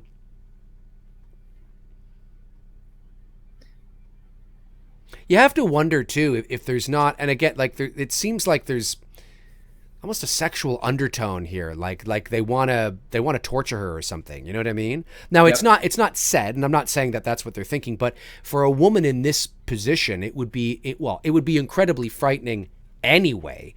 But as a woman, you always. Your mind always goes there, especially in this kind of an environment where you are the vulnerable one with two men who are clearly in charge. You don't know if they're just going to kill you or if they're going to torture you in very sadistic ways. And that can be frightening in and of itself. True.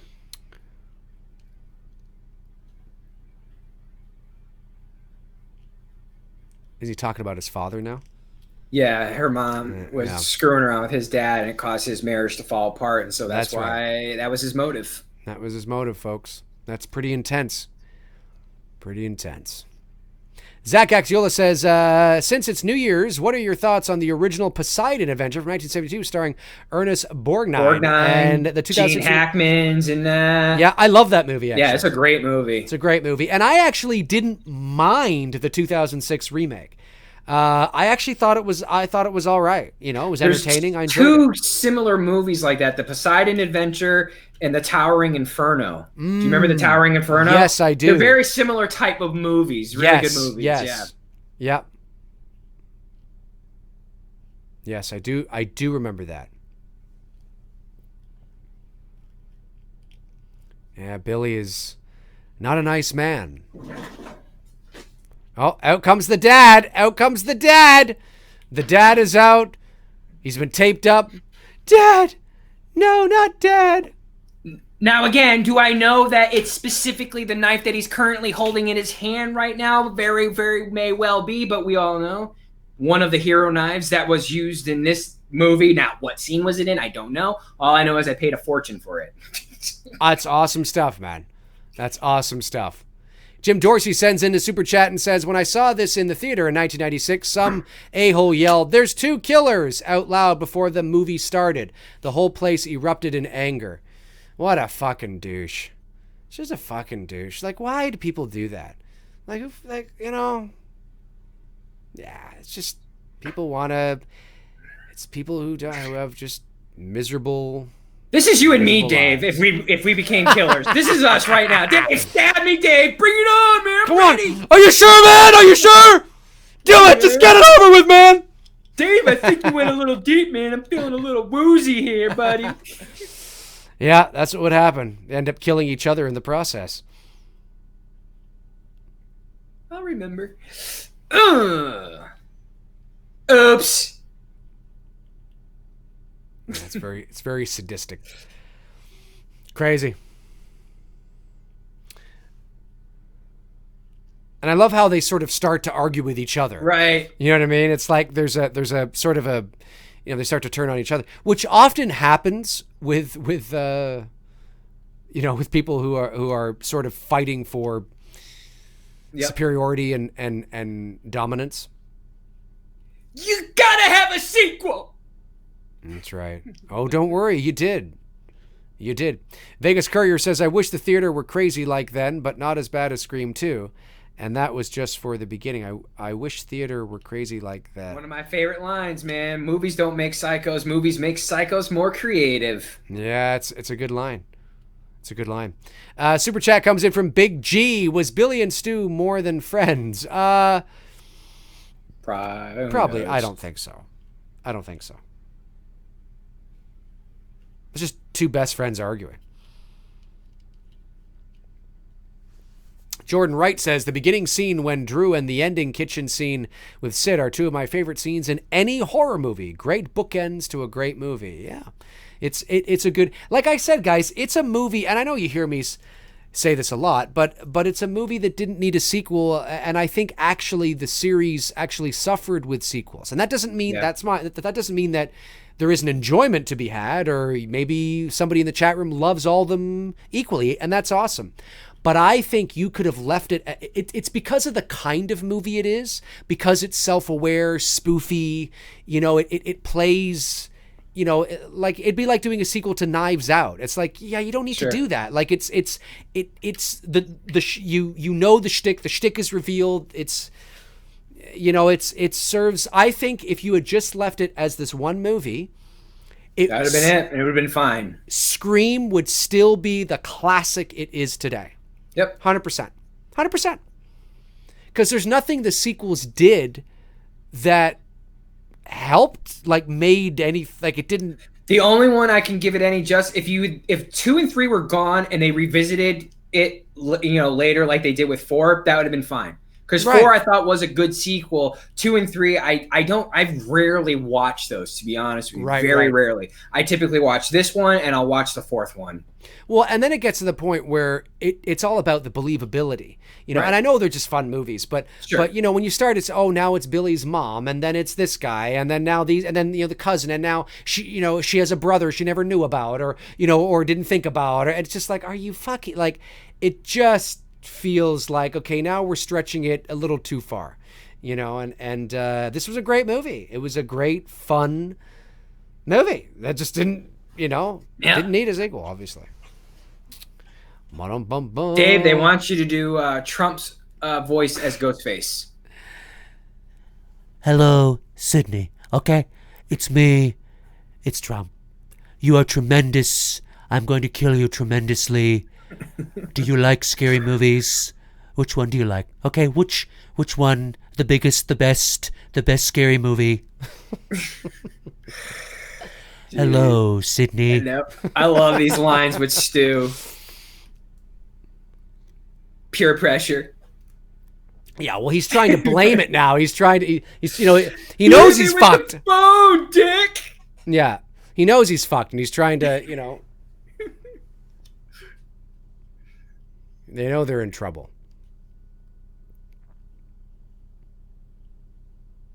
Did you really call my parents? Yeah. You know what movie? Sorry, the police. My parents are going to be so mad. You know what movie I really like too that Matthew Lillard is in, and so is Josh Hartnett, and it's from 2005, and it's a little psychological thriller called Wicker Park. Oh yeah, I forgot about that movie. That's a that's a decent flick. That is a decent flick. And it's also got what's her face in it from the Insidious films. I know. I'm drawing a blank on her name. The woman, but anyway, she's in it as well. Yeah. I really like that movie. No, that's a good flick. It is good. It's good. Can't believe that's nearly 15 years old now, but it was really good. I can't believe this movie's 23 years old now. It's going to be 24. Know. It's hard to believe in 2 years we're going to be coming up to the 25th anniversary with this flick. It's insane. It's insane. This movie is older today than H2O was when H2O came out in relative to Halloween. That's true. That's crazy. Some fucking deep shit right there. That's some fucking Gandhi fucking metaphorical fucking deep thinking fucking shit that I don't like to do with these movies. Yeah, that's right. That's right. It's like just, Dave's getting all... Of course, great callback to another Nightmare on Elm Street moment with the TV. That was obviously... Yep, for sure. Welcome to prime time, sort of. And of course, the timing of that, too. Laurie's about to stab Michael just as the fucking TV comes down on Stu's head. That's right. Yep, that's right. I think those are little things that people don't, I don't know whether they catch or don't talk about, but there's a lot of timing with Halloween at the end here in this final act at Stu's house that's very parallel to what's going on with Scream. And it's obviously Wes did that on purpose. Oh, for sure. For sure. Yeah, absolutely. Yeah, I agree.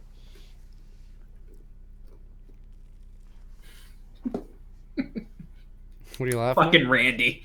Oh, Randy. Never thought I'm so happy to be a virgin. Oh, choking her, you son of a bitch. I'm gonna fucking choke you. I love that. Love the Gale Weathers comes to the rescue, folks. Just remember, it was Gale Weathers who's really saved the day. Now, do you think it should have been Gale, or do you think it should have been Dewey? I know Dewey gets his time in future films, but at this point, you don't know if if you're going to make a sequel. So, would you have given this moment? That's a good question. Yeah. Would you have given this moment to Gale or to Dewey? Well, because we're in 2019, I better say Gale, or else I'm going to offend people. Hey, I'm offended. I just want to let you know I'm offended. I don't like what I'm offended. So yeah. Okay, well then to play safe, then. I'll say Gale. Then be offended. You know you're gonna wake up tomorrow and everything's gonna. But I'm offended. Yeah, and you're still gonna get up with both legs, so it's okay. Oh, what a world we live in now. Oh, I like that. Yeah. I like that one. And this shot right to the head. So it's like, okay, that's it. You're done. It's it. You're done. Dad. Daddy. Daddy. It's great. It's amazing.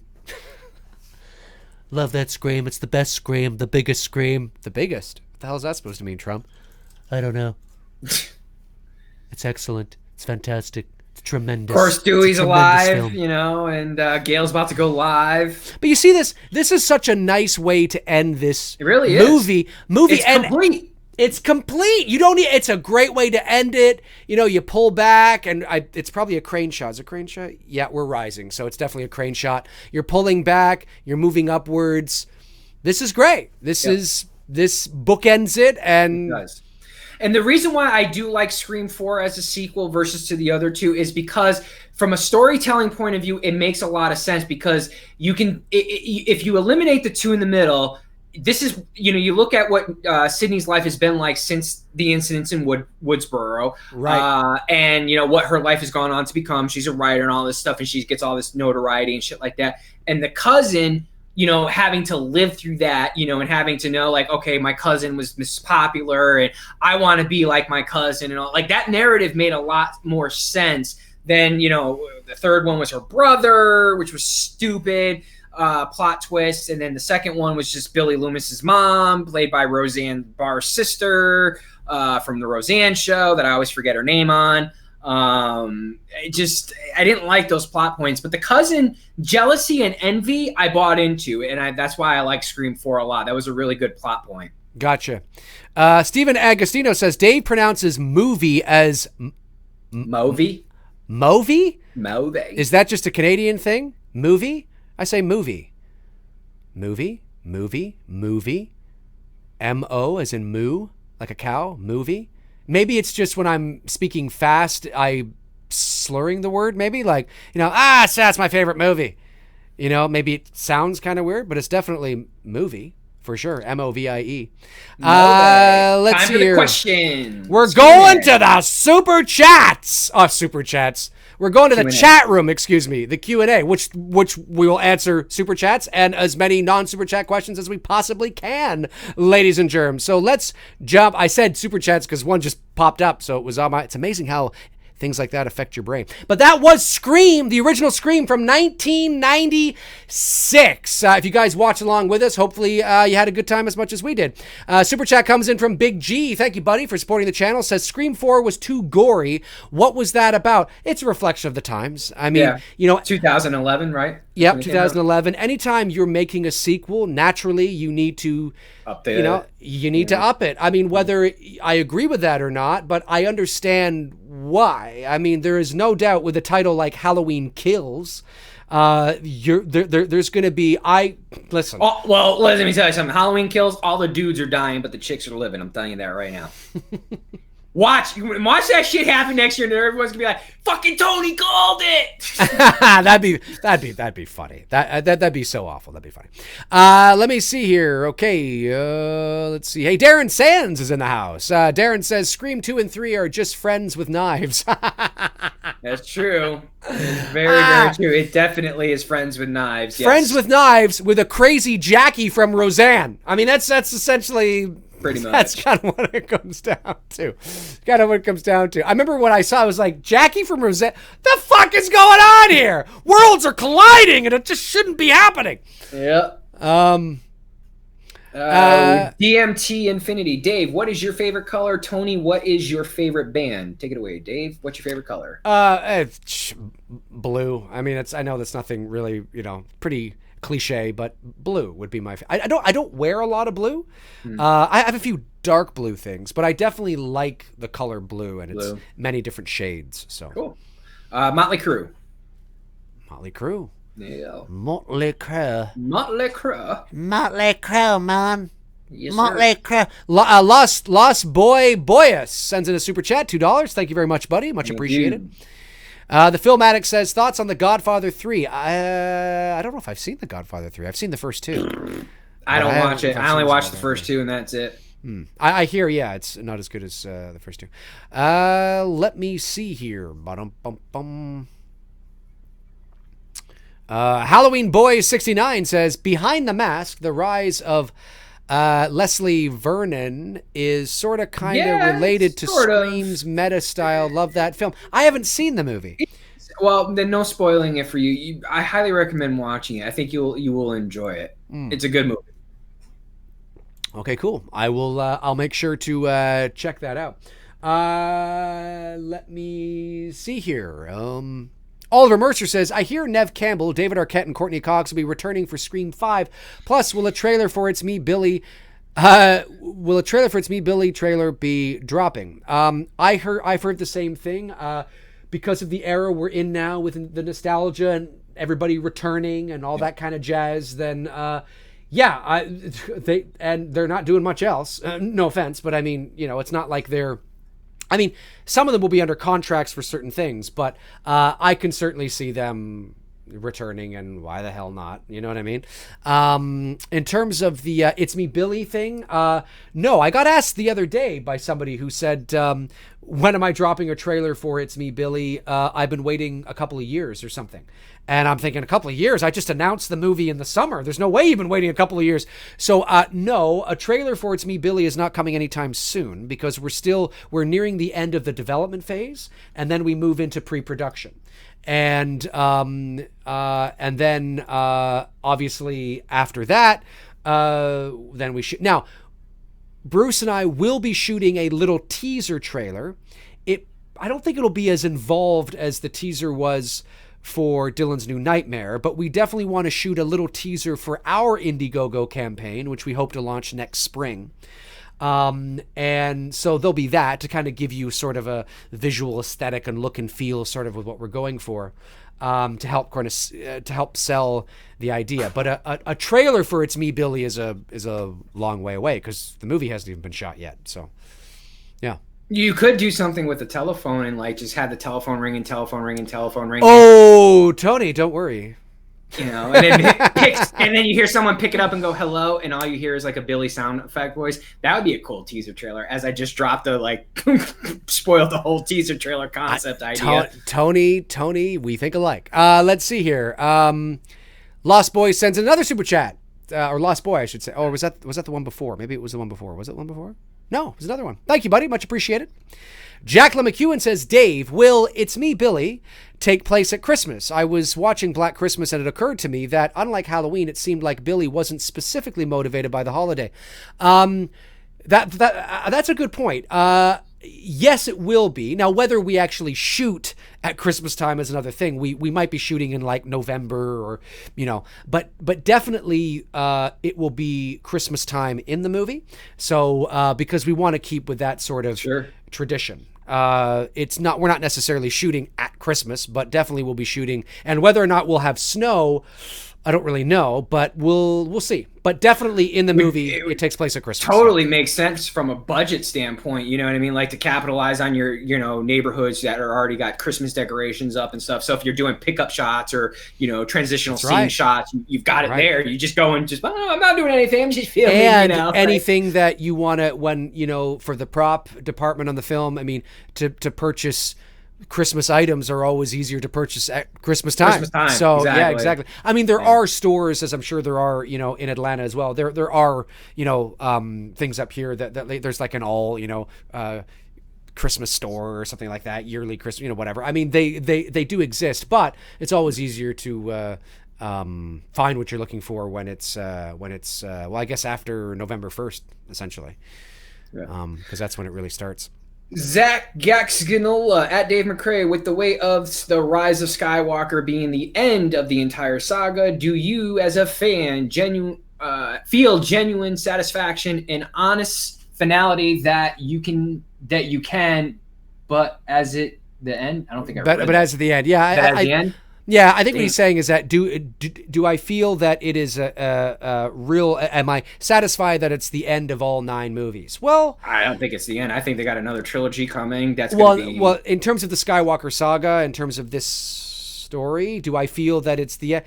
Well, I was never a big fan of the prequels. I'm also not somebody that is neck deep into the mythology and lore of Star Wars. You've heard me say this. I am. There you go. And there's people that are even sweatier than Tony. It comes down to the fact of, at one time, it sort of crept up on me. And it really crept up on me it really was a reality when I started to do this channel. Like at one time in the 80s, certainly in the 80s, when I was a kid, being a hardcore Star Wars fan was easy because all you had were the 3 movies and then maybe the Ewoks movie and, whatever, and a book here or there. But I mean, it was essentially Star Wars was the 3 movies. So it was very easy to know everything there is to know. And then because I'm not a big reader and I really don't like to read, I can read obviously, but I'm not, it's just, it got away from me. And then there were all these books and all these characters and mythology that was built. Even though Lucas has come out and said that the expanded universe is not officially canon, certainly they were canon in the eyes and hearts and minds of many fans.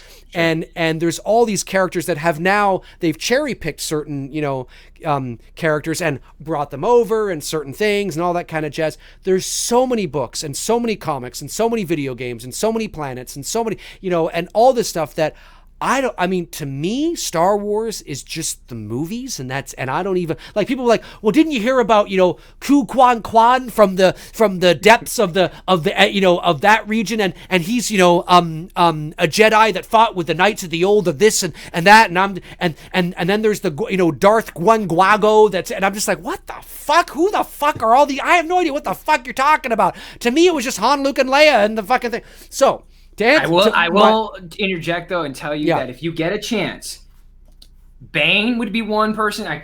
My Bane I've books heard are of Darth Bane.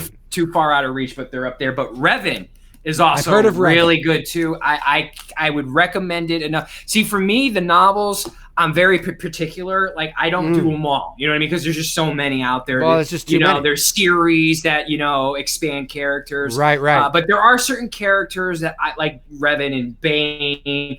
Ashoka, I think I'm saying her name right, who was Anakin's Ashoka. Yeah, Ashoka. I always fuck up her name in the enunciation of it, but she was Anakin's Padawan during the Clone Wars era. I liked her character. So for me, the novelizations went like with the old G. Thrawn trilogy. That was really good. And the new one is decent as well, too. If you handpick characters, like you just said, cherry picking, that's how I did it. Like you said, sure. there like you said, there are sweatier fans out there that know like these crazy ass characters. They're like, well, you should know it, dude. I'm like, I don't fucking know what you're talking about. it's a very big world, and for me, like, to answer the question, and I know I did it in a roundabout way, but it's important to provide context, because when I watch The Rise of Skywalker, it feels satisfying to me, but yet I'm not privy to a lot of the nuances and details of the broader, like, I had never heard of, like, at the end of the film, well, I shouldn't say this because I know there's some people that may not have seen it, but anyway, there's certain names that appear in the movie that I had never heard of. And people were like, you've never heard? I was like, well, but I'm not I wouldn't. So for me, like, and I wasn't a big fan of the prequels. So do I feel that it was... How dare you? Do I feel that it was the epic film it should have been? No, not at all. And you've heard me talk about why, sure. But do I feel satisfied? Yeah, it's fine. It's like, okay, cool. We got out and it's fine. And I feel it wraps up these 3 films, these new films. It definitely wraps up these 3 films, but does it wrap up the entire Star Wars Skywalker saga as we know it? Because even if, whether you're talking about Rebels, whether you're talking about the Clone Wars, whether you're talking about Solo or Rogue One or even the Mandalorian, Kenobi series that's coming, even the Mandalorian, the Kenobi series that still to come. It's all within the same universe in the same timeline. So does this movie wrap it all? Well, I don't know. I mean, you'd have to talk to somebody who's obviously more dialed in than I am. But certainly, it wrapped up these 3 films, and there were certainly nods to the previous films that prequel lovers and expanded universe, can get their little fix. Yeah. But it was, unfortunately, because of the second chapter, like you've heard me say, they're essentially 2 first acts. It was the second act, the second film. Unfortunately, TLJ, it didn't leave anything for The Rise of Skywalker to be. And unfortunately, it is what it. Now, I think it's actually a pretty decent movie. I had a great time, but it was never going to be the holy fucking shit that it should have been. It just was impossible because the second act just belly flopped. So yeah, the Manhammer AR-15. I thought Bane killed Batman. Not in Star Wars. Bane is actually he's a dark Sith Lord from the Revan era, from the old. Just my books are too out of reach. I'm not gonna. Yeah, it's okay. But he's from the old Republic era. He was a Darth Lord, I believe. He's before Plagueis, who Plagueis eventually, teaches Palpatine, who Palpatine becomes Sidious. So yeah, he's from that period of Star Wars, of the old EU, the extended EU that Dave said here a few moments ago that Lucas didn't confirm that was a part of canon, but to the fans it was. These were extended stories that at the time, you have to remember now, this is before the prequels.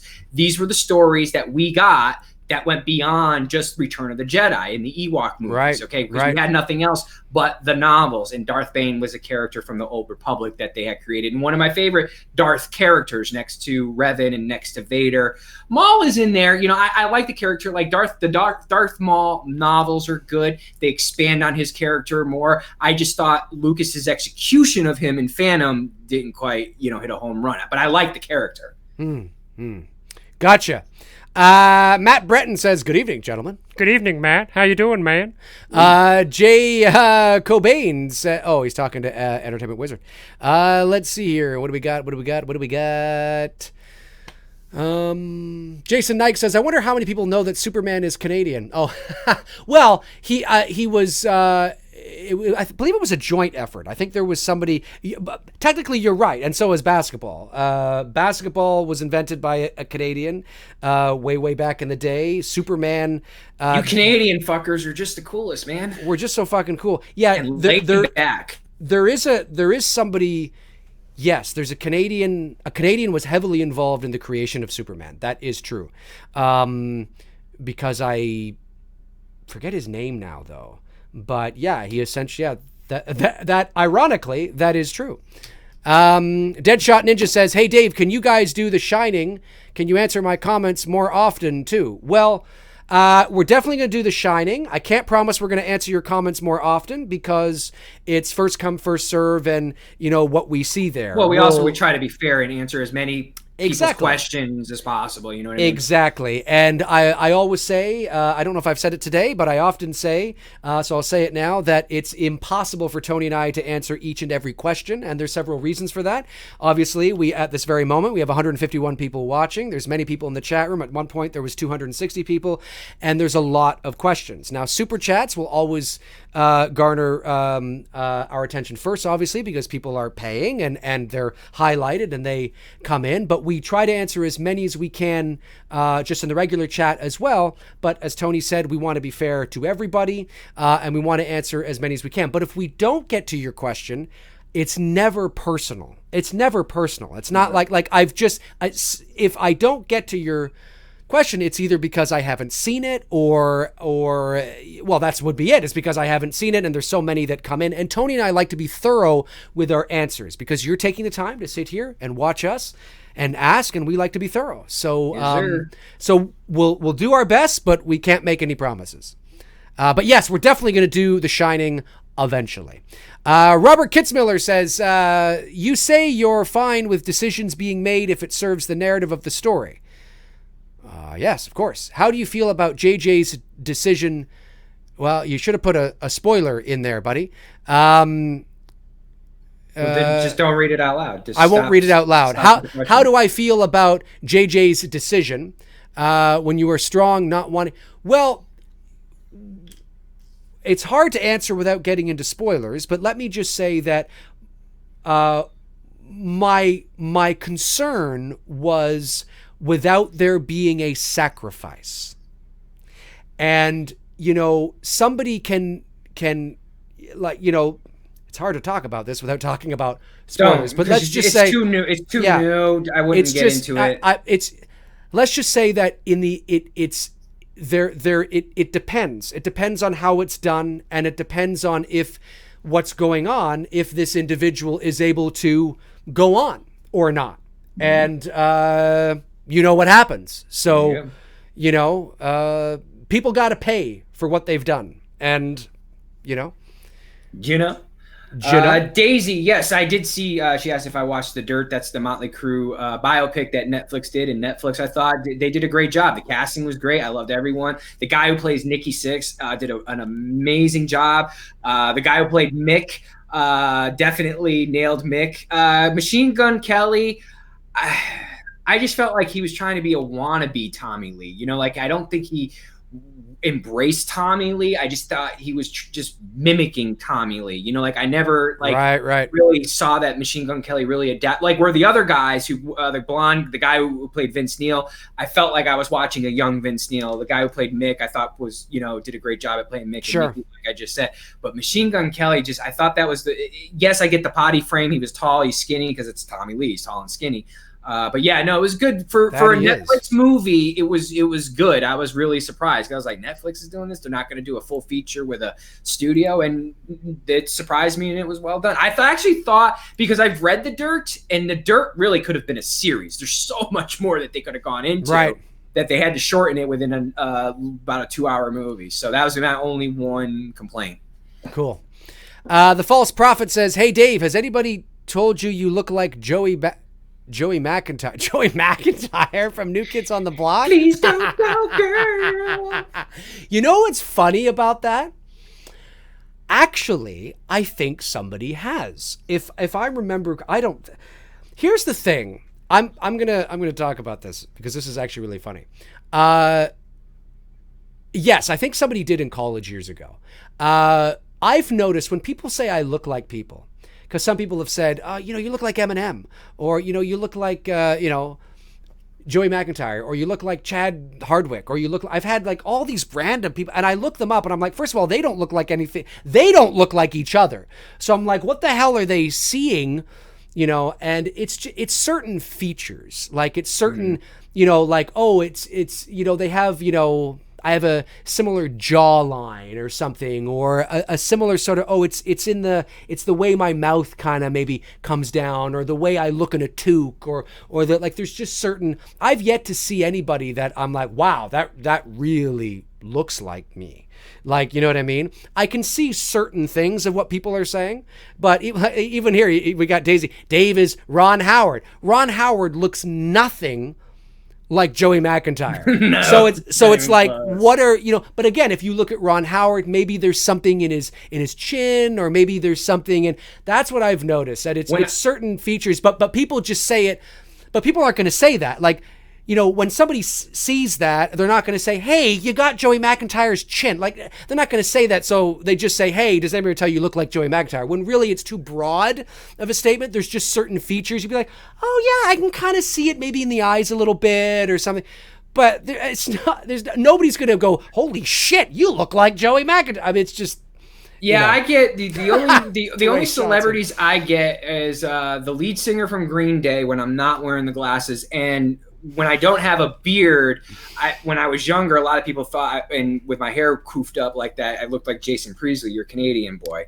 But more the lead singer from Green Day. I get a lot of that. Right. Mike Cornelius says, Dave looks like Dwayne Johnson. Holly Clyde follows up with, so Dave looked like Fabio. I always thought I looked like Morgan Freeman, but whatever. Let me see here. Aaron, go ahead. Jim Dorsey. Tony, what is the rarest horror vinyl soundtrack that I own? There's a couple in there. I own the original pressing to Halloween, the 1979 release, because it came out in 78, but the vinyl wasn't released until 79.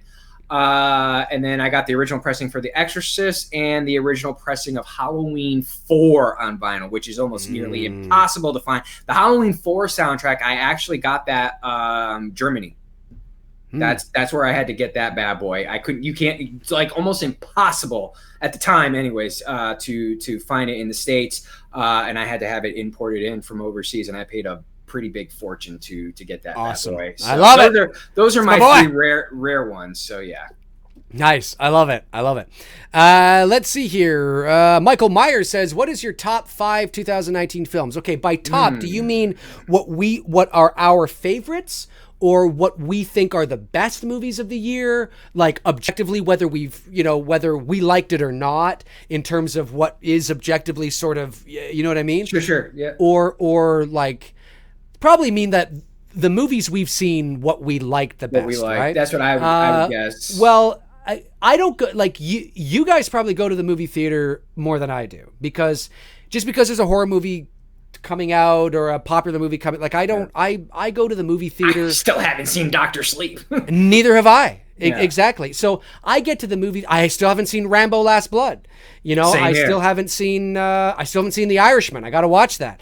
So in the movies that I've seen, and this doesn't mean that I think they're, but the movies I've seen, I would probably say Alita: Battle Angel, Rise of Skywalker, because I just really enjoyed myself, but obviously, there's reasons why.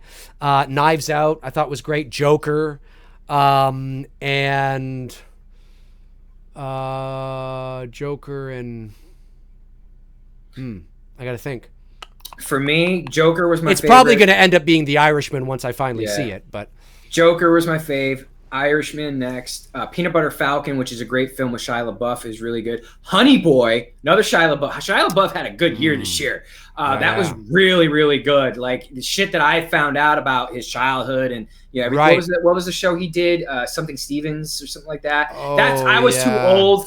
I was too old for that when it came out. But a lot of it is, it was like holy fuck. But it's just well made. And he's an incredibly talented actor. He is such an underrated actor. Like this dude really could be one of the best of the best if he really just stayed away from the bullshit. Homeboy can fucking throw down when it comes. Even Stevens, thank you, Badass Ninja Warrior. That was the show. Cool. And then number 5, what did I say? I said Joker, Irishman, Peanut Butter Falcon, Honey Boy, and number 5 for me would be The Lighthouse. Oh yeah, I still got to see that too.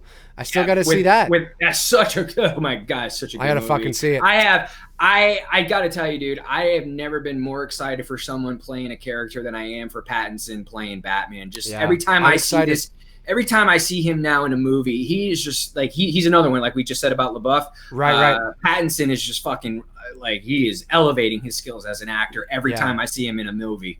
I'm really excited. To see him in that role. Jay Cobain says, Dave, I had a question about what you guys thought about the alternate ending of Halloween 2018. Well, nobody's seen it, but definitely there's descriptions of it. I don't know. It sounds interesting. I'd have to see it, but unfortunately they haven't released it. So. Oh, Robert Kitzmiller, Once Upon a Time in Hollywood. Oh, that was a good movie too. That was good too. That was really good that's too. Definitely. Yeah, I'd throw that up there. Absolutely. I'd have to look at like if I just Google right now 2019. I totally forgot about that movie, and that was a great movie. 2019 movies. Let me just see here. Horror didn't really have a good year this year. I can tell you that. It wasn't anything like It Chapter 2. Didn't really care for it. Child's Play. Didn't care for that. Remake of Pet Sematary. Didn't care for that either. Us. That came out earlier this year. That was all right. Not bad. Just not great. Yeah. No, the ones I said in the ones I've seen, I'm gonna stick with because that's pretty much it's right on par with that. So if I had to say, Us would probably be the best horror film of the year. I'm trying to of what I've seen. I haven't seen Dr. Sleep yet, so I can't. There's that's obviously could change. Right. I'm just trying to think what new horror films did I see this year. Right. That I thought were the best. All right, we'll go for another 5 minutes. Another 5 minutes, ladies and germs. Brady McCatherine says, Dave and Tony, what are your thoughts on Duel 1970? Oh, it's one of my favorite. It's not only one of my. It's one of my favorite movies of all time. It's Halloween in a car. Duel. Yeah, it's Halloween in a car. Halloween in a car. Halloween in a truck. Jaws in a truck. I mean, it's just it's awesome. I love that.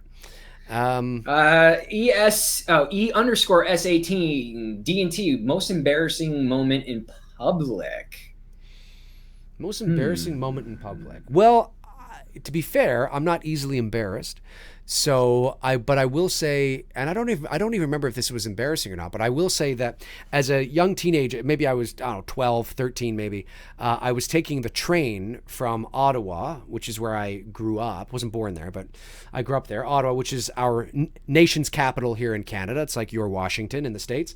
And I was taking the train from Ottawa to Toronto to visit my mother for Christmas. And this was back in the day when you didn't have to pay for food. They just came around and, I guess it was paid for in your ticket. Now, of course, you got to pay for fucking everything. Yeah. But so I'm on the train and they come by with the cart and I ask for I think I got like a ham and cheese sandwich or something, but it came in one of those bags. And I'm on the train by myself because I'm young, but I'm old enough to take the train it's about a 4-hour trip from Ottawa to Toronto. And I'm there and I'm trying to open this bag and I'm trying to open it. So I finally, I'm just like, fucking, and I rip it open. And I guess the pressure of everything, the bun flew about 2 rows ahead of me and bounced off some guy's head. And the ham and cheese landed about 3 rows ahead of me on some guy's lap. So, I mean, imagine just, you're there, you're minding your own business, and all of a sudden the piece of cheese and ham just kind of falls on your lap. So I don't remember. I mean, this is like, what, 1991, 1992? I mean, it's nearly 30 years ago. I can't really remember it in great detail, but I do remember that was funny. Whether I was really embarrassed or not, I'm not sure. But Tony, what about you? I mean, I wasn't totally embarrassed by it. I laughed about it because it was really funny, but this was in junior high and my boy pantsed me in front of a bunch of girls at a pool party. But I mean, I wasn't ashamed or anything. I just laughed about it. It's a situation, but he got me because we were always pulling pranks on each other. Right. Growing up. And that was one, he got me good on that one. I forgot what awesome. I was trying to think of, I forgot what my retaliation was on it because we would always just go back and forth pranking each other. But I totally did not see it coming. So that would have been my, embarrassing moment. Tony's retaliation was when he wasn't looking, he went up to him and punched him in the face. No, I think I banged his sister.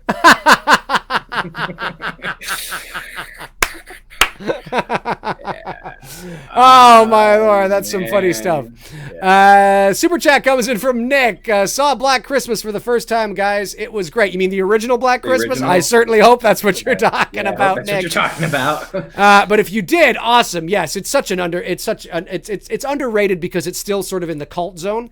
Because not a lot of people have seen it, but it's great. It's a classic of the genre for sure. I'm sorry, I didn't mean to interrupt you. I remember I ended up throwing my book in science lab, my textbook, into a window and it shattered, and I blamed my boyfriend. He took the rap for me. Ooh. That's what happened. I threw I forgot. That was my retaliation, and he took. Cause like I said, when we pulled pranks on each other, we would take it. You know what I mean? Yeah, for sure. That's just that. But no, I did not bang his sister. Just in case, because I know we're still friends on social media. Dude, I did not touch your sister. I'm telling you, bro, I did not. Oh, I don't know. No, he didn't. Look, he didn't. It's okay. But I did. Anyway, so no, I did. Obviously, I don't know who the hell you're talking about. The Film Addict says, "Are you guys the fan of the TV show Taxi? Also, did you guys see the documentary Jim and Andy?" Jim and Andy, I haven't seen. I know the one you're talking about, obviously. I saw that on Netflix. I wasn't a big fan of the show Taxi. No, I wasn't, actually. I never really got into. I know the show you're talking about. No, really from that era, the old, we'll just say, I call it the 70s into the early 80s run. That was not one of the shows I watched. From that era of television, I was more of a fan of like All in the Family, Jefferson, MASH, Cheers. Obviously, everyone knows it's my favorite show. Good Time was good. You know what I mean? It was all right.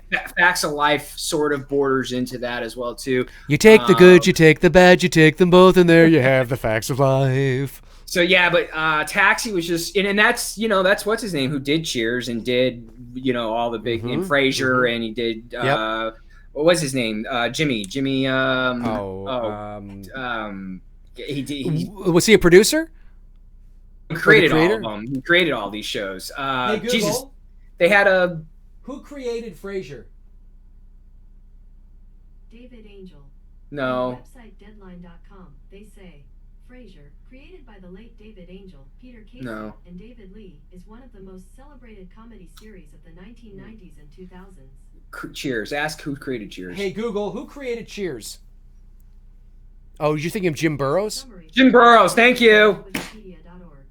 Yeah. Jacqueline Jimmy McEwen Burrows, said. Yeah. The Cheers television series, the Charles brothers, Glenn and Les, and James Burrows. James Burrows. Yeah. He did Jacqueline McEwen got that. Taxi. Yeah, he did Taxi. He did Cheers. He did. Yeah. I think Jimmy Burrows did Friends. That's what he did. Jimmy Burrows didn't do Frasier. Jimmy Burrows did Friends after he did Cheers, and I think he did Will and Grace, if I'm not mistaken. Not as well, sure, too. but he did a lot. Yeah. Let's see here. Peter Aguilera. Am I saying that right? Probably not. Dave, are you finished shooting Nightmare yet? No, we haven't even started shooting Nightmare yet. They've moved into the pre-production stage, and Dylan's new Nightmare starts shooting, I don't know, next March, April, something like that. I'll fly to Phoenix. We're shooting in Phoenix, and it's going to be a lot of fun. So, no, we haven't started shooting yet. Super Chat came in from DeBears Live 96, says, been following for a while. Love all of your stuff. Can we get a Two Dudes and Some BS on photography, Tony? Thinking about getting into it.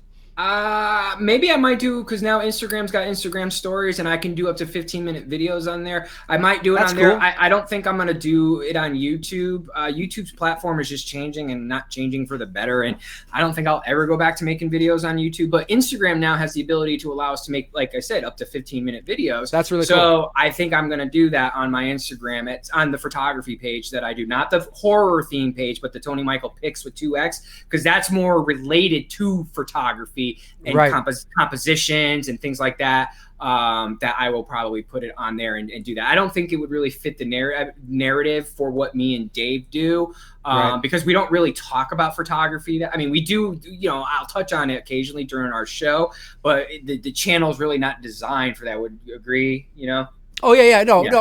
But I certainly, I don't know if we do a whole show on it, but if you wanted to take like a segment, or Sure. whatever, and talk about certain things, that'd be okay. But you know what? Really, it would be more advantageous on your Instagram. Absolutely. Because that is what it's for. That's exactly what it's for. So if you're not following Tony on Instagram, I suggest you do it. His obviously his link below. his Instagrams are below his window at Tony Michael Photo, which is a lot of his horror themed stuff, and at Tony Michael Pics with 2 X's. That's a lot of his just sort of day to day. That's the photography. Stuff. That's the photography stuff. But That's right. Aaron Click, Dave and Tony, what is your earliest horror movie viewing experience that you remember, whether at the movie, on TV, etc.? Well, mine was Nightmare on Elm Street when I was 6 years old, and my babysitter introduced me to a whole new world and changed my life forever. Yeah, mine too would have been probably about 35 years ago, 1984, 85. It probably would have been, it might not have even been the first Elm Street. It might have been the second Elm Street. That or one of the Friday the 13th movies. And then Halloween. I know my grandfather used to watch those, and I'm sure at some point I just don't have a memory of it. My earliest memory of what I remember, it's like, I know my aunt took me and my cousins to see Return of the Jedi. I have zero memory of it because that was 83. I was 4 years old. Right. That's right. I have no memory of Return of the Jedi. Right. Gotcha. Super chat from Kevin Bacon's Boner says, seen these most to least most. Dave, Halloween, Temple of Doom, Empire Strikes Back. Oh, I see what you're saying. Tony, Clockwork Orange, The Shining, The Exorcist. What I've seen the most, I would say Halloween, probably in that order. Halloween, Temple, Empire, probably. I would just flip The Exorcist with The Shining. Clockwork Orange is homework for me. I watch that movie at least once or twice a month on silent while I'm editing. On silent is because I really focus in on what Kubrick's doing on the scene, framing wise and stuff like that. So for me, it's just an eye training thing. And then The Exorcist, and then The Shining. Cool. All right, guys. Well, that's going to do it for Tony and I on episode 50 of Two Dudes and Some Bullshit. We want to thank each and every one of you that have tuned in. Again, if we didn't get to your questions, it's nothing personal. There's a lot of questions in there. We try to get to as many as possible, and also try to bring in some new people, because sometimes we see some new avatars and some new names and faces that we're like, oh, we got to get to that person. But Again, you know, we do this every week, and of course, I will sometimes have live feeds throughout the week as well.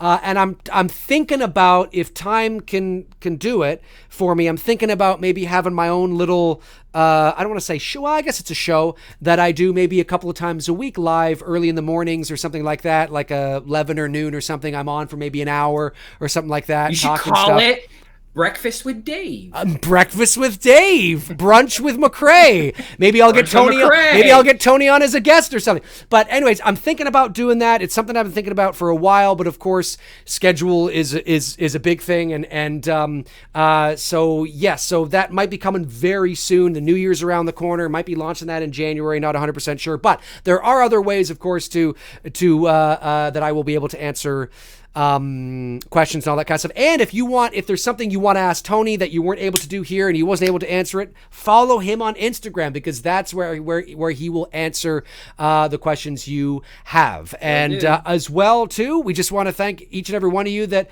supported the channel via super chats on our 50th show. It does not go unnoticed or unappreciated. We think all you guys are awesome. I mean, listen, there were 260 people in the chat room, and I didn't see. I mean, Frank is our moderator. He might be able to tell us better than anybody. It was very cool, very chat cool, room very tonight. Chill. It was great. You know, it was great. Good conversations. People were, going back and forth, and this was definitely. I told him going in. I knew that this was going to be a good stream tonight. And, right. Yeah. It's been a good 2019. Overall, it has. It's been a fun year. Yeah, and Tony and I want to, like I said, I mean, we want to, we know you guys are used to the format and the routine, but we also want to, keep you guys on your toes, and keep us on our toes. And we want to, have some guests on, and we want to sort of, make it continue to evolve and make things more interesting. So the support that you give for the channel by being here and through super chats, it goes right back into the channel, and we can't thank you enough. So we really appreciate you guys. But that is going to do it. We'll be back next week, of course. We'll let you know what that's going to be as the week rolls on. But Tony, any last words? Happy New Year, guys. Yes, happy fucking New Year. That's my send-off. That's right. Happy New Year, and hey, don't drink and drive, folks. No. Don't drink and drive. We want to see you guys back here next week, so be safe. Yes, exactly. Have some fun, tear it up, do whatever you're doing, but don't drink and drive. Be back here next week. All right, that's going to do it. We'll talk to you guys soon. Cheers. Later.